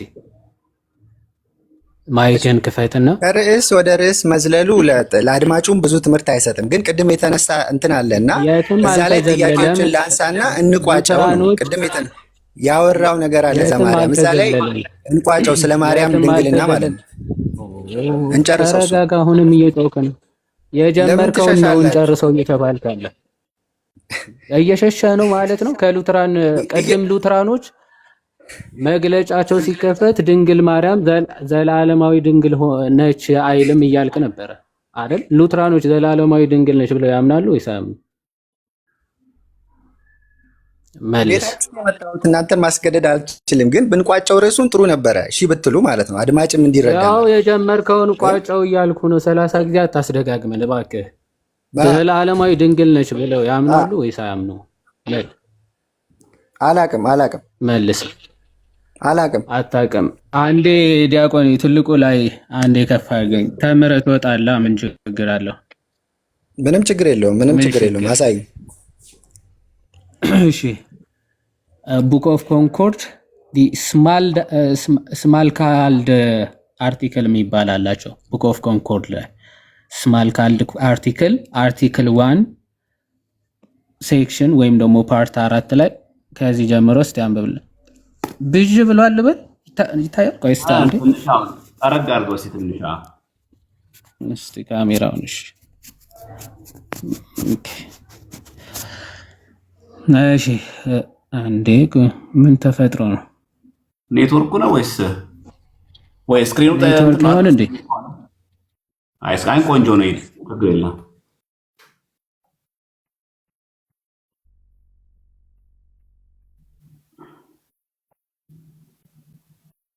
እስቲ ደግሜ ልክፈተው እንትን ካለ አሁን አይ ቲንክ ይሻላል መሰለኝ አይደል? እሺ አርቲክል 4 ከዚህ ጀምሮ አይ ቲንክ እንግሊዘኛም ጥሩ ስለሆንክ እስቲ ከዚህ ጀምሮ አንብብልኝ። that the son became man ከሚለው እሺ ምንድነው የምታነበው? ምንድነው እስኪ ያሳየኝ መጽሐፍ። እየተከታተልከኝ አልነበረም? ቡክ ኦፍ ኮንኮርድ ምን ይላል? ዲስ ስማል ካልድ አርቲክል ማለት ነው። ስማል ካልድ አርቲክል ነው የሉትራን ኮንፌሽን ማለት ነው። ቡክ ኦፍ ኮንኮርድ የምታውቀው ከሆነ ስማል ካልድ አርቲክል ላይ ነው ያለው እና ፓርት ዋን ሴክሽን 4 ላይ ሴክሽን 4 ያለውን ነው። እሺ ቀጥል አንብብልኝ አንዴ። ላንብብ? እሺ ደግሞ እሺ ሴክሽን 4 እችን ኮነች። እሺ አነባለሁ ችግር የለም። that the son became man in this manner that he was conceived without the cooperation of man by the Holy Ghost and was born of the pure, holy and always virgin Mary.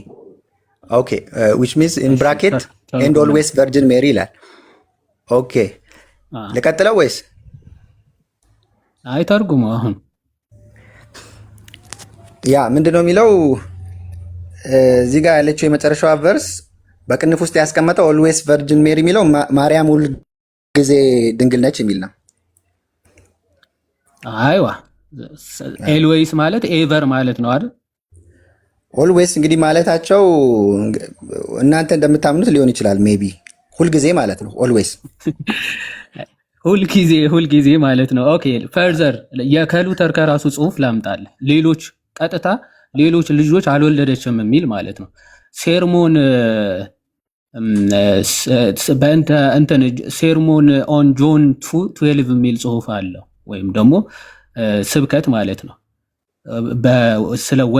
ስለ ዮሐንስ ወንጌል ምዕራፍ 2 ከቁጥር 12 ላይ ሲያብራራ ሉተር ገጽ 98 ላይ ምን ብሎ ይናገራል መሰለ? እዚህ ጋር ቃል በቃል ሉተር ነው። ናው the question ከላይ ጀምሮ ምን ይናገራል? የክርስቶስ ወንድሞች ሐዋርያቶች የተባሉ አሉ በመጽሐፍ ቅዱስ ላይ ማቴዎስ ወንጌል ምዕራፍ 2:21 ማቴዎስ 12 እየጠቀሰ ይመጣና የክርስቶስ ወንድሞች የተባሉ ብዙ አሉ ግን ብሎ የሚናገርበት ጥያቄ አለ። አሁን now the question may occupy ይላል። አሁን የክርስቶስ ወንድሞች እየተባሉ ሲነገር ወይም ደግሞ መጽሐፍ ቅዱስ ሲጻፍ now the question ምን ጥያቄ ሊፈጠር ይችላል ነው may occupy as how Christ could have brothers ነው። ክርስቶስ እንዴት ወንድሞች ሊኖሩት ይችላሉ? since ምክንያቱ he was the only son of Mary ይላል። he was the only son of Mary ብቸኛ የድንግል ማርያም ልጅ ሆኖ ሳለ እንዴት ነው ወንድሞቹ? በነገራችን ላይ for your information ምናልባት ማስረጃ ካለ ትሰጠናለህ። የድንግል ማርያም ልጅ ወይም ደግሞ የማርያም ልጅ ተብሎ የተጠቀሰ ብቸኛ መጽሐፍ ቅዱስ ላይ የሚገኘው ክርስቶስ ብቻ ነው። the only son of Mary ክርስቶስ ብቻ ነው። አይ ሌሎቹም ልጆቿ ወይም ደግሞ የወለደቻቸው ተብሎ የተጠቀሰ አንድ ለናሙና ካለ እስከዚያ ጥቅስ አዘጋጅ። ሶ since he was the only son of Mary የድንግል ማርያም ብቸኛ ልጅ ሆኖ ሳለ እንዴት ነው ወንድሞች የተባለው ይላል። and ይልና ቀጥሎ and the virgin Mary bore no children besides him ይላል። ያው and the virgin Mary ድንግል ማርያም bore no children besides him ከሱ ውጪ ልጆች አልወለደችም ይላል። ኦኬ አልወለደችም። ስለዚህ ወንድሞች የተባሉት ከምን አንጻር ነው የሚለው አንዳንዶቹ የዮሴፍ ልጆች ከድንግል ማርያም በፊት የወለዳቸው ልጆች ናቸው የሚለው አሉ። ግን ብሎ የራሱ ሐሳብ ያስቀምጣል ከምን አንጻር ወንድሞች እንደተባለ አብረው ከማደጋቸው አንጻር የዮሴፍ ልጆች ከመሆናቸው አንጻር እንጂ የድንግል ማርያም ልጅ በፍጹም አይደሉም ብሎ በግልጽ ያብራራል። እስከታች ሄደህ ብታነበው ሐሳቡ ማለት ነው። ሶ ሉትራኖች ድንግል ማርያም ኤቨር ቨርጅን ነች ብሎ ያምናሉ። ስተዋል ወይስ ትክክል ናቸው ወንድሜ? ኦኬ ቴክ ዩ ኦልዌይስ ቨርጅን የሚለው ቅድም ያነበብ ነው። እንግዲህ ሁልጊዜ ምንም ልጅ አልወለደችም ማርያም ወይም ኮንቲኒየስሊ እናንተ እንዳላችሁ ዘላለማዊ ድንግል ነች ተብሎ የሚታሰብ ከሆነ እኔ ስተዋል ብዬ ነው ማምነው። ትክክል ነው ብዬ አላምንም። ኦፍኮርስ ማርያም ቨርጅን ሆኗ መቀጠሏም ቨርጅን አለመሆኗም ለእኛ የሚጠቅመን ነገር አለ ብዬ አላምንም። ግን አሁን ስለ ጥቅሙና አሁን ለአንተ ይጠቅምሃል አይጠቅምህም አይደለም። አሁን የባይብል ኮንሰርን አይደለም።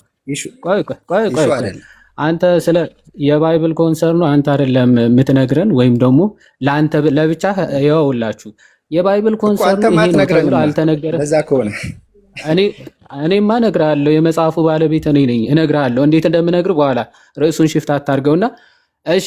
በቤተ ክርስቲያን ታሪክ ውስጥ ኦኬ ድንግል ማርያም ልጅ አላት ብሎ የተናገረ ቅዱስ አባት አንድ ለናሙና ከክርስቶስ ውጪ ማለት ነው ልጅ ወልዳለች ያለ አንድ ማስረጃ አለ? በቤተ ክርስቲያን አስፈላጊ አይደለም። ባይብል መጽሐፍ ቅዱስ በእጃችን ኖሮ መጽሐፍ ቅዱስ የሚናገረው ነገር ኖሮ መጽሐፍ ቅዱሱ ላይ ምላሽ መስጠት ካካይዶ ነው እንግዲህ ባይብል የሚለውን ምላሽ መስጠት ባይብል ይላል። አሁን ካንተ መልስ የተረዳው ለናሙና ያክል አንድ ቅዱስ አባት ልጅ አላት ብለው እንደማያምን ነው። እኔ አልሰጠውም ማለት ቆይ እሺ እኔ አልሰጠውም ማለት የለም ማለት ላይሆን ይችላል። የኔ እውቀት ምናልባት ቸርች ፋዘርስ ላይ ከኔ የተሻለ እውቀት ያላቸው ሰዎች ሊያመጡ ይችላሉ። እኔ ግን አላቅም። እኔ ከቸርች ፋዘር አማርኛ የሚሰማ ከሆነ አንድ የምታውቀው አለህ ወይ? ለናሙና ማለት አንድ እንደው ዝም ብለህ ሰው ሲያወራም የሰማኸው እንደው በስህተት እንዲህ ሲወራ ሰምተህ ልክ አሁን ሲወራ ሰምታችሁ እንደ ትምህርት እንደምትይዙት እንደዛ እንደው ሲታለፍ ራሱ የሰማኸው አለ? አለም ማርያም ልጅ አላትም። ይኸውልህ ስማኝ፣ ማርያም ልጅ አላትም የላትምም የሚል አላቅም። እኔ አላትምም የላትምም የሚል አላቅም። ሰምተህ አታውቅም? አይ የላትምማ ሰምቼ ሳይሆን ኖ ዝም ብለህ እንደው አይደለም እኔ አላነበብኩም። እንደዛ ሳይሆን በአንተ እንትን እኔ አላነበብኩም። አንተ አንብበህ አንተ ብታነብማ እንዲህ አይነት ንግግሮች አትናገርም ነበር። አለማንበብ ነው እንደዚህ አይነት ወሬዎች እንድታወራ እኮ የሚያደርግ። የአንተ አለማንበብማ አወቅን። ቆይ ተደርበህ ለማውራት አትሞክር ወዳጄ። ብታነብ ኖሮ ደፍረ እንደዚህ አይነት ንግግሮች እንደማትናገር እኮ እናውቃለን። ማለት ምክንያቱም የሚያነብና የሚያውቅ ሰው ለንግግሩ ጥንቃቄ ያደርጋል፣ ቢያንስ ይፈራል፣ በድፍረት አይናገርም። አባቶች ምን ብለው ያምናሉ? ኦኬ እንደዚህ ስተዋል ብለህ በድፍረት ለመናገር የደፈርከው እኮ የመጽሐፍ ቅዱስም የአባቶችም ትምህርት ባለማንበብህ ነው። እንደው ማንበብ ብቻ እኮ አይደለም፣ ሲታለፍ ራሱ የሆነ አባት እንዲህ ብሎ ያምናል ሲባል እንኳን ሰምተህ አታውቅም። ሁሉም አባቶች ከቅዱስ አግናጤዎስ ጀምሮ ብትመለከት ድንግል ማርያም ኤቨር ቨርጅን ነች ወይም ደግሞ ድንግልና እንደተጠበቀ ዘላለማዊ ድንግል ነች የሚል ትምህርት ነው የሚታወቀው በአባቶች። ግን አንድ መናፍቅ ባይዘወይ ቪጂላንቴስ ሄልቪዲስ የተባለ ውስጥ ገለጻ ውስጥ ከምትገባ እኔ ያለው ለምን ሌላ ነገር ትናገር? ብንወያያ ይሻላል። መሀይም ወይ አይኑ ትልቅ ነው ወይም ደግሞ እንትን ይባላልና ስድብ እኮ ምንም አያደርግም። ዮሐድዬ ችግር የለውም። አባባል ነው። አባባልም ጠልተ እውቀትም ጠልተ እንዴት ነው? አይከብድም እንዴ? አባባል ነው ያልኩ። ይሄ አሁን ለማወቅ እንኳን ምንም ፈቃደኛ እንዳልሆንክ የሚያሳውቀው እንዴት መሰለ?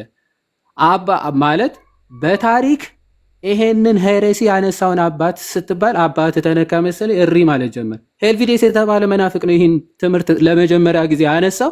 እሱም በቤተ ክርስቲያን አባቶች ተወግዟል እያልኩ ነው። ስለዚህ ይሄንን ከጨረስን ከታሪክ አንጻር ምንም እንደሌለ ከጨረስን ወደ መጽሐፍ ቅዱስ ይቅርታ ዲያቆኒ አንዴ ልመልሰውና ከመጽሐፍ ቅዱስ በደንብ ምጠይቅህን ስማና መልስልኝ። ከመጽሐፍ ቅዱስ አንድ ጥቅስ የድንግል ማርያም ልጆች ወይም ደግሞ የድንግል ማርያም ልጅ ተብሎ የተጠቀሰ አንድ ጥቅስ አለ? ጀምሮ ስነግድ ነበር እኮ ስለ ማርያም ልጆች ስለ ማርያም ልጅ መውለድ መጽሐፍ ቅዱስ የማውራት ኮንሰርን የለውም። ግን የተጻፈው አስዩር ሪፈረንስ የምትጠይቅ ከሆነ ሪፈረንስ ግን አንተ ከምትለው በላይ እኔ ብዙ ሪፈረንስ አለኝ። ማርያም እንደወለደች የሚያሳይ ኢየሱስ ክርስቶስ ወንድሞች እህቶች እንዳሉት የሚያሳይ ሪፈረንስ አለኝ ነው ማለት። እሺ ወዳጄ ብዙውን ተው። አሁንም የምጠይቅህን ስማና አንድ ጥቅስ ከብዙዎቹ አንድ ጥቅስ ነው የጠየቅኩህ። እባክህ ብዙ ሪፈረንስ አለኝ ብላል። ከብዙ ጥቅሶቹ አንድ የድንግል ማርያም ልጅ የተባለ ከክርስቶስ ውጭ አንድ ጥቅስ ጥቀሰው። ከብዙዎቹ እስቲ አንድ ጥቀስ ቶሎ በል። ምን ይባላል? ለምን የድንግል ማርያም ልጅ ይባላል? እስኪ ንገረኝ። ለምን ይባላል? ዋይ ልጆች ካሏት ለምን አይባልም? ያው ቆይ ለምን እንደሚባል ላሳየሽ። ማርያም ሌላ ልጅ መውለዷ ምን ይጠቅማል? ምን ይጠቅማል? ለምን ይጠቅማል? አዳኙ ኢየሱስ ክርስቶስ ነው። ሴቪየሩ ያድነን የመጣው ኢየሱስ ክርስቶስ። በጣም ጥሩ ጥያቄ። በቃ ኢየሱስን ወለደች። ከዛ ውጪ ምን ያደርግላታል? ለእሷ ራሱ ክርስቶስን ከወለደች በኋላ ሌላ ምን ያደርግላታል? ጥሩ እኮ ነው። ባይዘው አስተሳሰብ ግን አልተጠቀምክበትም እንጂ ሰው ነች እሷ እኮ። እናንተ እሷን ሌላ አምላካዊ ባህሪ ለመስጠት ስለምትሹ ነው እንጂ ሰው ነች። በቃ ሲምፕሊ ያደረገችው ነገር ተጽፏል። ምን አይነት ጥላቻ ነው ያለው ወዳጄ? ድንግል ማርያም አለመውለዷ ከሱ ውጭ አለመውለዷ አምላክ ያደርጋታል ነው? አይ ኖ ዩ ቢሊቭ ዳት ድንግል ማርያም ከሰው ከፍ ያለች ከአምላክ ዝቅ ያለች ብለህ ታምናለህ አይደለ? የራስ ማታውቅ ሰውዬ ስለ እኔ እንዲህ ብለህ ታምናለህ ብላትን። ቆይ እንደዚህ አታምንም? ታምናለህ አይደል? ቆይ አንዴ ስማ። አሁን የራስን እምነት ማታውቅ ሰውዬ አንተ እንዲህ እሺ፣ ቆይ አንዴ ስማ ይኸውልህ የራስህን እምነት አታውቅም። አንተ እንዲህ ብለህ ነው የምታምነው ብለህ ስለ እኔ እምነት ለማውራት ግን ድፍረቱ አለ። አሁን ስለ ራስህ እምነት መጀመሪያ እወቅና ተናገር። ድንግል ማርያም ልጅ አላት ተብሎ የተጻፈበት እንደሌለ ኮንፌስ አረክና እንደዛ ብሎ መጻፉ ራሱ ምን ይጠቅማል? ኤግዛክትሊ ስላልወለደች እንደዛ ብሎ ራሱ ሊጻፍ አይችልም፣ ወይም ደግሞ አልተጻፈም። እንዳልወለደችና ድንግል እንደሆነች ግን መጽሐፍ ቅዱስ በሚገባ ጽፏል፣ ተናግሯል። ራሷ ድንግል ማርያምን ባይዘዊ ተናግራለች፣ ድንግል ሆና እንደምትኖር ማለት ኖ ማስረጃ የለም። ይውሃድ እሺ፣ እኔ ልስጥ፣ ምን ችግር አለ? እኛ የማስረጃ ሰዎች ነን። ይኸውልህ ድንግል ማርያም ይኸው እንደዚህ ተብሎ ተጽፎላታል። ዮሐንስ ወንጌል ምዕራፍ 2 ላይ በሶስተኛውም ቀን በገሊላ ቃና ሰርግ ነበረ፣ የኢየሱስም እናት በዚያ ነበረች። ይኸው የኢየሱስ እናት ተብላ በግልጽ ተነግሯል። የሌሎች እናት ተብላ በጭራሽ አልተጻፈችም። አንድ ቦታ ላይ ተብላለች። እሱም ማነው? ዮሐንስ። ይኸው እናትሽ እንሆ ልጅሽ ተብሎ ተሰጥቷል። በዮሐንስ ደግሞ ለሁላችንም እናት ተደርጋ ተሰጥታለች። ይሄ ደግሞ በስጋ ስለወለደችው ሳይሆን ምንድነው የጌታችን እናት በመሆኗ ለፍጥረት ሁሉ እናት ተደርጋ መሰጠቷ የሚያሳይ ነው። ግን ልጆቿ ተብለው ወይም ደግሞ በመወለድ ደረጃ ግን አንድ ቦታ የእሷ ልጅ ተብሎ የተጠቀሰ ማንም የለም። ድንግል ማርያም ግን ድንግል ሆና እንደምትኖር አልተናገረችም? ተናግራለች። እሺ ሉቃስ ምዕራፍ 1 ከቁጥር 29 ጀምሮ እንመልከት። ይኸው በደንብ አስተውል እሺ። እርሷን ባየችው ጊዜ መልአኩ መጣ፣ ምን አላት? ደስ ይበልሽ፣ ጸጋ የሞላብሽ ሆይ ጌታ ከአንቺ ጋር ነው፣ አንቺ ከሴቶች መካከል የተባረክሽ ነሽ አላት። በጣም በሚገርማችሁ ሁኔታ እኛ የሚያስደንቀን እኮ ድንግል ማርያም ጌታ ራሱ ትወልጃለሽ ስትባል የጠየቀችው ጥያቄ ነው። እንኳን ሩቅ ብእሲ ተራ ሰው ለመውለድ ይቅርና ማለት ተራ ሰው ማለት መለኮት የተለየው ሰው ለመውለድ ይቅርና ጌታ ራሱ ትወልጃለሽ ስትባል ምን ብላለች? ድንግልናዋን ጠይቃለች። እንዲህ ብላለች። መልአኩ መጥቶ ምንድነው ያላት? ደስ ይበልሽ ጸጋ የሞላብሽ ሆይ ጌታ ከአንቺ ጋር ነው፣ አንቺ ከሴቶች መካከል የተባረክሽ ነሽ አላት። እሺ እርሷም ባየችው ጊዜ ከንግግሩ በጣም ደነገጠችና ይህ እንዴት ያለ ሰላምታ ነው ብላ አሰበች ይላል። በጣም የሚያስደነግጥ ሰላምታ ክብር ነው የሰጣት መልአኩ ማለት ነው ለድንግል ማርያም። ስለዚህ ከሰላምታው ከትህትናው እጅግ ምን አለች? ተገረመች፣ ተደነቀች። መልአኩም ይላል እንዲህ አላት፣ ማርያም ሆይ አትፍሪ፣ በእግዚአብሔር ፊት ጸጋን አግኝተሻልና አትፍሪ። እነሆ ትጸንሻለሽ፣ ወንድ ልጅም ትወልጃለሽ፣ ስሙንም ኢየሱስ ትይዋለሽ ይላል። ወል አሁን ወንድሜ አንድ ጥያቄ ልጠይቅህ። አሁን መልአኩ ጸንሰሻል ነው ወይስ ትጸንሻለሽ ነው እያላት ያለው? እዚህ ጥያቄ ልጠይቅህ። ትጸንሻለሽ እና ጸንሰሻል ልዩነቱ ምንድን ነው? ፕሬዘንት እና ፊውቸር አይደል? አሁን ይሄ ወደፊት ትጸንሻለች ማለት ለወደፊት ነው አይደል? አልጸነሰችም እስካሁን እነሆም አይደል? ትጸንሻለች ነው የሚላት which means ጽንስ እንደምትጸንስ ነው የሚናገረው። አዛት ሞመንት አሁን ግን አልጸነሰችም አይደል?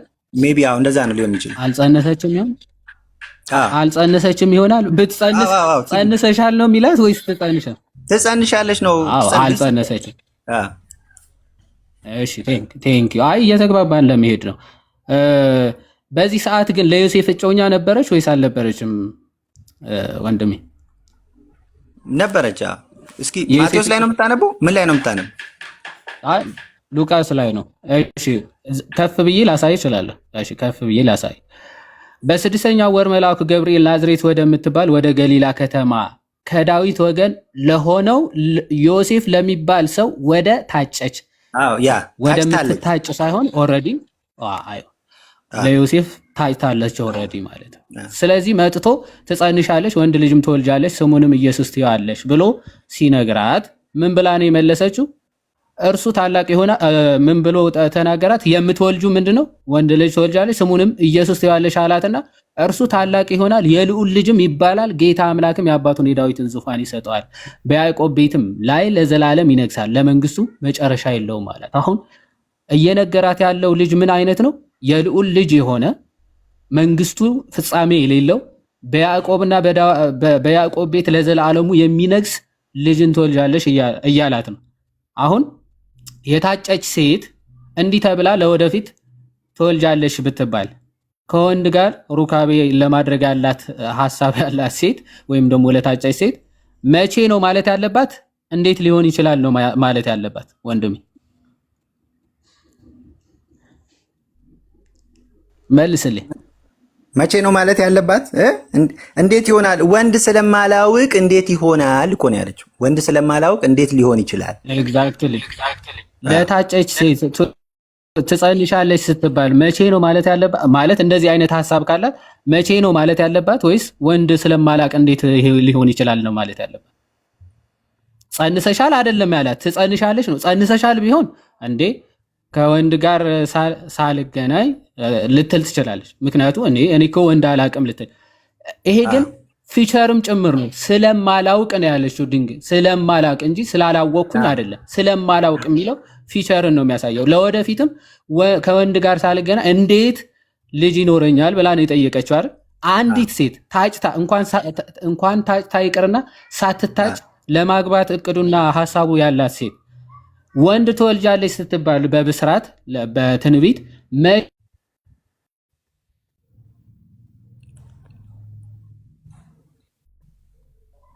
እኔ ጋ ነው ተቋርጣል። ይዋል መቼ ነው የምወልደው ነው የምትለው ወይስ? ወይኔ በጣም ይቅርታ ተመለስኩ። አይ ፖዝ ሆኖብሃል። ይዋል ኔትወርክ መሰለኝ። ኦኬ አሁን ተመልሻለሁ። ይታያል። ያ ስልክ ሲገባ ነበር የተቋረጠው። እሺ ወንድሜ ይዘህ የጠየቀውን ምናልባት ተረድተኛል። አሁን እንኳን ያልታጨችና ገብቶኛል። አይዋ ስለዚህ ድንግል ማርያም ግን ምን ብላ ነው መልአኩ የጠየቀችው መሰለ? ማርያምም አለ መልአኩን ወንድ ስላላወቀኝ አይደለም ያ ስለማላውቅ የሚለው ፕሬዘንት ኮንቲኒዩስ ወደፊትም ከወንድ ጋር ስለማላውቅ ይህ እንዴት ይሆናል ነው። እንዴት ሆነ አይደለም። እንዴት ሆነ ከሆነ ወይም ፕሬዘንት ማለት ነው። ምክንያቱ አንዴ ማለት እጮኛ ላላት ሰው ወንድ ልጅ ትወልጃለች ስሙንም ኢየሱስ ይባላል ተብላ ስትጠይቅ እንዴት ሊሆን ይችላል አትልም። እንዴ የሚሆነውማ ያው ከእጮኛሽ ጋር ላቲ ስብሃትና ሩካቤ አድርገሽ ነው የሚሆነው። መልሱ እንዴ እጮኛለሽ አይደል እንዴ ነው የሚባለው። ነገር ግን መልአኩ ምንድነው ያላት? ያው ድንግል ማርያም ሲጀመር ወንድ ስለማላውቅ ይህ እንዴት ሊሆን ይችላል ብላ ጠየቀች። ሊሆን አይችልም ማለት በቃ እኔ ወንድ የማወቅ ፍላጎትም ሐሳቡም የለኝም። ታዲያ እንደዚህ ከሆነ ሐሳቤ ይህ እንዴት የራስን ትርጉም ነው እየሰጠ ያለው። ይዋዱ መጽሐፉን ብቻ ብታነበው ጥሩ ነው ይመልሳለሁ። ግን የራስን ትርጉም ነው እየሰጠ ያለው። ወንድ ስለማላውቅ አዛዝ ሞመንት። እሺ እኔ ልመልስልህ ልመልስልህ። እሺ በፍጹም አንተ ያመጣውን ሀሳብ የሚደግፍ ጥቅስ አይደለም ያመጣው። አይም ሶሪ እውነት አሁን ቀጥል። ያልከውን ነገር ምን እንደሚል የሚደግፍ ጥቅስ ምን አይደለም እንደሚል ያመጣው። አስረዳ። ያ እቺ ሴት ማርያም ቀጥል እስኪ። ታጭታለች በት ግን ዮሴፍ ገና አልወሰዳትም ነበር። ማቴዎስ ላይም ተጽፏልና መልአኩ እንትን ባለ ጊዜ አልወሰዳትም። እጮኛህን ማርያምን ለምን ገና ሳይወስዳት በፊት እኮ አርግዛ ስትገኝ እንግዲህ ምናልባት መልአኩ ከተናገራት በኋላ እንግዲህ ረጅም ጊዜ ሊወስድ ይችላል እኮ። አልጸነሰችም ካልከኝ ቆይ ልጨርስልህ። ስለዚህ ነው እያወራን ያለው። ስለ ቆይ ዮሴፍ ላብራራላ። አይደለም። ቆይ ስለ ዮሴፍ አይደለም። አልወሰዳትም። ስለ ዮሴፍ አይደለም አይገናኝማ ጥያቄ። ዮሐድዬ ጥቅስ ስታጣ ነው እንጂ እውነት እኮ አይገናኝ። የማይገናኝ ጥቅስ እያነሳ ያለው አንተ ነህ። ይሄን ጥቅስ የማይገናኝ ከሆነ ቀጥታ ፍታና ወንድ ስለማላቅ ያለችው ለምንድን ነው? ምክንያቱም ለዮሴፍ እጨኛ ከሆነች ወንድ እንዴት አላቅም ብላ አልወሰዳትማ። ትናገራለች? ይኸውልህ ለምሳሌ ከዮሴፍ ጋር እየኖረች ወንድ ስለ ቢሆን ኖሮ አሁን እሱ አሁን ጸንሰሻል እየኖረች ቢላት ነው። አይደለም፣ አልወሰዳትም ነው። አማርኛ የምትችል ከሆነ አማርኛ የምትችል ከሆነ ወንድ ስላላወቀኝ አይደለም ላቲ ስብሐትና ስላላወቀኝና ስለማላውቅ አማርኛ የምታውቅ ከሆነ ወዳጄ ለወደፊት ነው እየተናገረች ያለችው እንጂ መልአኩም አሁን ጸንሰሻል አላላትም። ምክንያቱም አሁን ጸንሰሻል ቢላት ቀደም ያልከው ምናልባት ሴንስ ሊሰጥ ይችላል። ምክንያቱም አሁን ጸንሰሻል ቢላት እንዴ ገና ዮሴፍም አልወሰዳትም ልትል ትችላለህ። መልአኩ ግን አሁን ጸንሰሻል ሳይሆን ጥያቄው ትጸንሻለሽ ነው። ትጸንሻለሽ ልጅንም ትወልጃለሽ ነው ያላት እንጂ ጸንሰሻል ትወልጃለሽ አይደለም ያላት። ስለዚህ ገና ሳትጸንስ ትጸንሻለሽ ልትጸንሽ ነው ራሱ አይደለም ትጸንሻለሽ ብሎ ወደፊት እየነገራት ነው። ስለዚህ ትጸንሻለሽ እያላት ወንድ ስለማላቅ እንዴት ትላለች ነው ጥያቄው። እንዴት እንደዛ ትላለች? ወደ ለፊቸር እኔ መናገር ስጀምር ታስቆመኛለህ። ፕሊስ ረጅም ሰዓት አወራን እንግዲህ አድካሚ ነው በጣም። ግን እዚህ ጋር አጭርና ግልጽ የሆነው ነገር ምንድን ነው እያላት ያለው? ገና ማርያም ማን ነው ዮሴፍ ከወሰዳት በኋላ አይደለም። እቺ ሴት ከወንድ ጋር እየኖረች አይደለም፣ በቤቷ ነው ያለችው። ስለዚህ ታጭታለች ኦፍኮርስ፣ ግን ገና አልወሰዳትም ዮሴፍ። መልአኩ መጣና ትጸንሻለሽ፣ ወንድ ልጅ ትወልጃለሽ፣ ታላቅ ይሆናል አላት። ወንድ አላውቅም እኔ ድንግል ነኝ አለችው። ድንግል ነኝ ወልደ እንዴት ይሆናል? መለሰላት፣ መንፈስ ቅዱስ በአንቺ ይመጣል እንዲህ ይሆናል። ትጸንሻለሽ የሚለው ፊቸር ነው ፊቸር ነው ወይስ አሁን የሚፈጸም ነው? ትጸንሻለሽ ሲል አሁን ጸንሰሻል አይደለም፣ ትጸንሻለሽ ነው ይሆናል። ጽንስ ይፈጠራል። ለወደፊት ነው አይደለ ያላት? ለወደፊት ነው አይደለ ያላት መልአኩ? አዎ። ታዲያ ለወደፊት ከዮሴፍ ጋር ሩካቤ ማድረግ ሀሳቡ ካላት ለምን ወንድ ሳላቅ እንዴት ትላለች? ምክንያቱም ወንድ ኦልሬዲ እጮኛ ዮሴፍ ስላላት ማለትም እንዴት ብላ ልትጠይቅ ትችላለህ እኮ። መልአኩ እኮ ማለት ያለበት ያን ነው፣ ትጸንሻለሽ ነው ማለት ያለበት። ግን ኦፍ ኮርስ እዛ ጋር እያወራት ያለበት ስላልጸነሰች ወደፊት የሚሆን ነገር ነው የነገራት። ስለዚህ ከማን ነው ወንድ እኮ አላቅም ብላ መጠየቅ ራሱ አይጠበቅባትም። ምክንያቱም ዮሴፍ እንደናንተ ሀሳብ ከሆነ ዮሴፍ ኦልሬዲ አለ፣ ወንድ አላቅም ማለታችንም ለወደፊት አላቅም ነው የእሱ ሀሳብ። ዮሴፍ እያለ እንዴት እንደዛ ብላ ትናገራለች? እንደናንተ ሀሳብ ከሆነ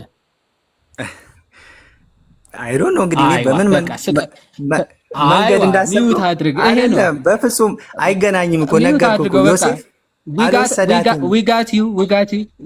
ምንም መረጃ አላቀረብክልኝ እኮ። ፕሊዝ ሌት ሚ ጊቭ ዩ እኔ ልስጥ ሪፈረንሶችን ልስጥ። ፕሮ እንደዛ ነው የሚለው። አሁን ሚዩት አድርገው። ፕሮ መጨረሻ ምንድነው የሚለው? ማስረጃ አልሰጠኝም ይላል። ዲፌንድ ማድረግ አይችልም። ከዛ በኋላ ግን ማስረጃ አልሰጠኝም ይላል። ዩ ዲባንክ ነገርኩህ እኮ ነግሬሃለሁ እኮ አንዴ ሚዩት አድርገው። አንዴ ሚዩት አድርገው ማይ ብራዘር ጎበዝ። እንደዛ የሚደረገው። ስለዚህ እዚህ ላይ ምንም ቅድም እኮ ብለናል። አንዲት ሴት ወደፊት የማግባት እቅዱ ያላት ሳታገባ እንኳን እጮኛ ሳይኖራት ወንድ ትወልጃለሽ፣ ትጸንሻለሽ፣ ወንድ ልጅ ትወልጃለሽ ስትባል ከማን ነው ትላለች። ምንም እጮኛ ከሌላት ማለት እጮኛ ከሌላት ከማን ነው የምወልደው ትላለች። ድንግል ማርያም ግን ይሄንን በቃ እሷ ዘላለማዊ ድንግል ሆና እንደምትጸና ለማጠየቅ ነው። ባይዘው አስቀድሞ ለዮሴፍ ወደ ታጨችው ብለው የሚመጣው በደንብ አስተውሉ።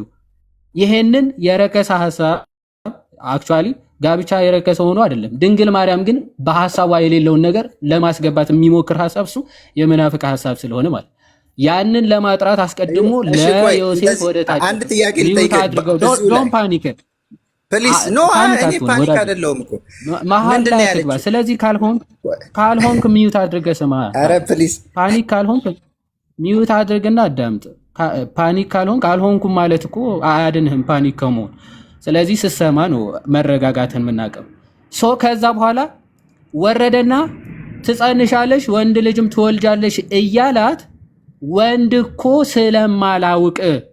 ስላላወቀኝ አይደለም ስለማላውቀ የሚለው ፊቸርም ጭምር ድንግል ማርያም ምን ሆና እንደምትኖር የሚያሳየው ድንግል ሆና ለመጽናት እንደፈለገች እንደወሰነች ነው። መልአኩም የእሷ ሀሳብ ተረቶ ምንድን ነው ያላት?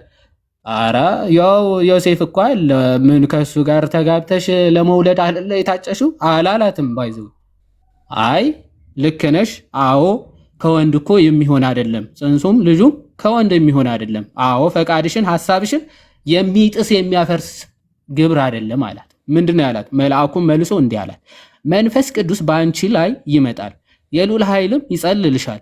ስለዚህ ደግሞ ከአንቺ የሚወለደው ቅዱስ የእግዚአብሔር ልጅ ይባላል አላት። በቃ ተአምራዊ የሆነ ነው። አዎ በወንድ ፈቃድ ኦኬ ድንግልና በማፍረስ የሚሆን ምን አይደለም ጽንስና ልጅ አይደለም ማለት።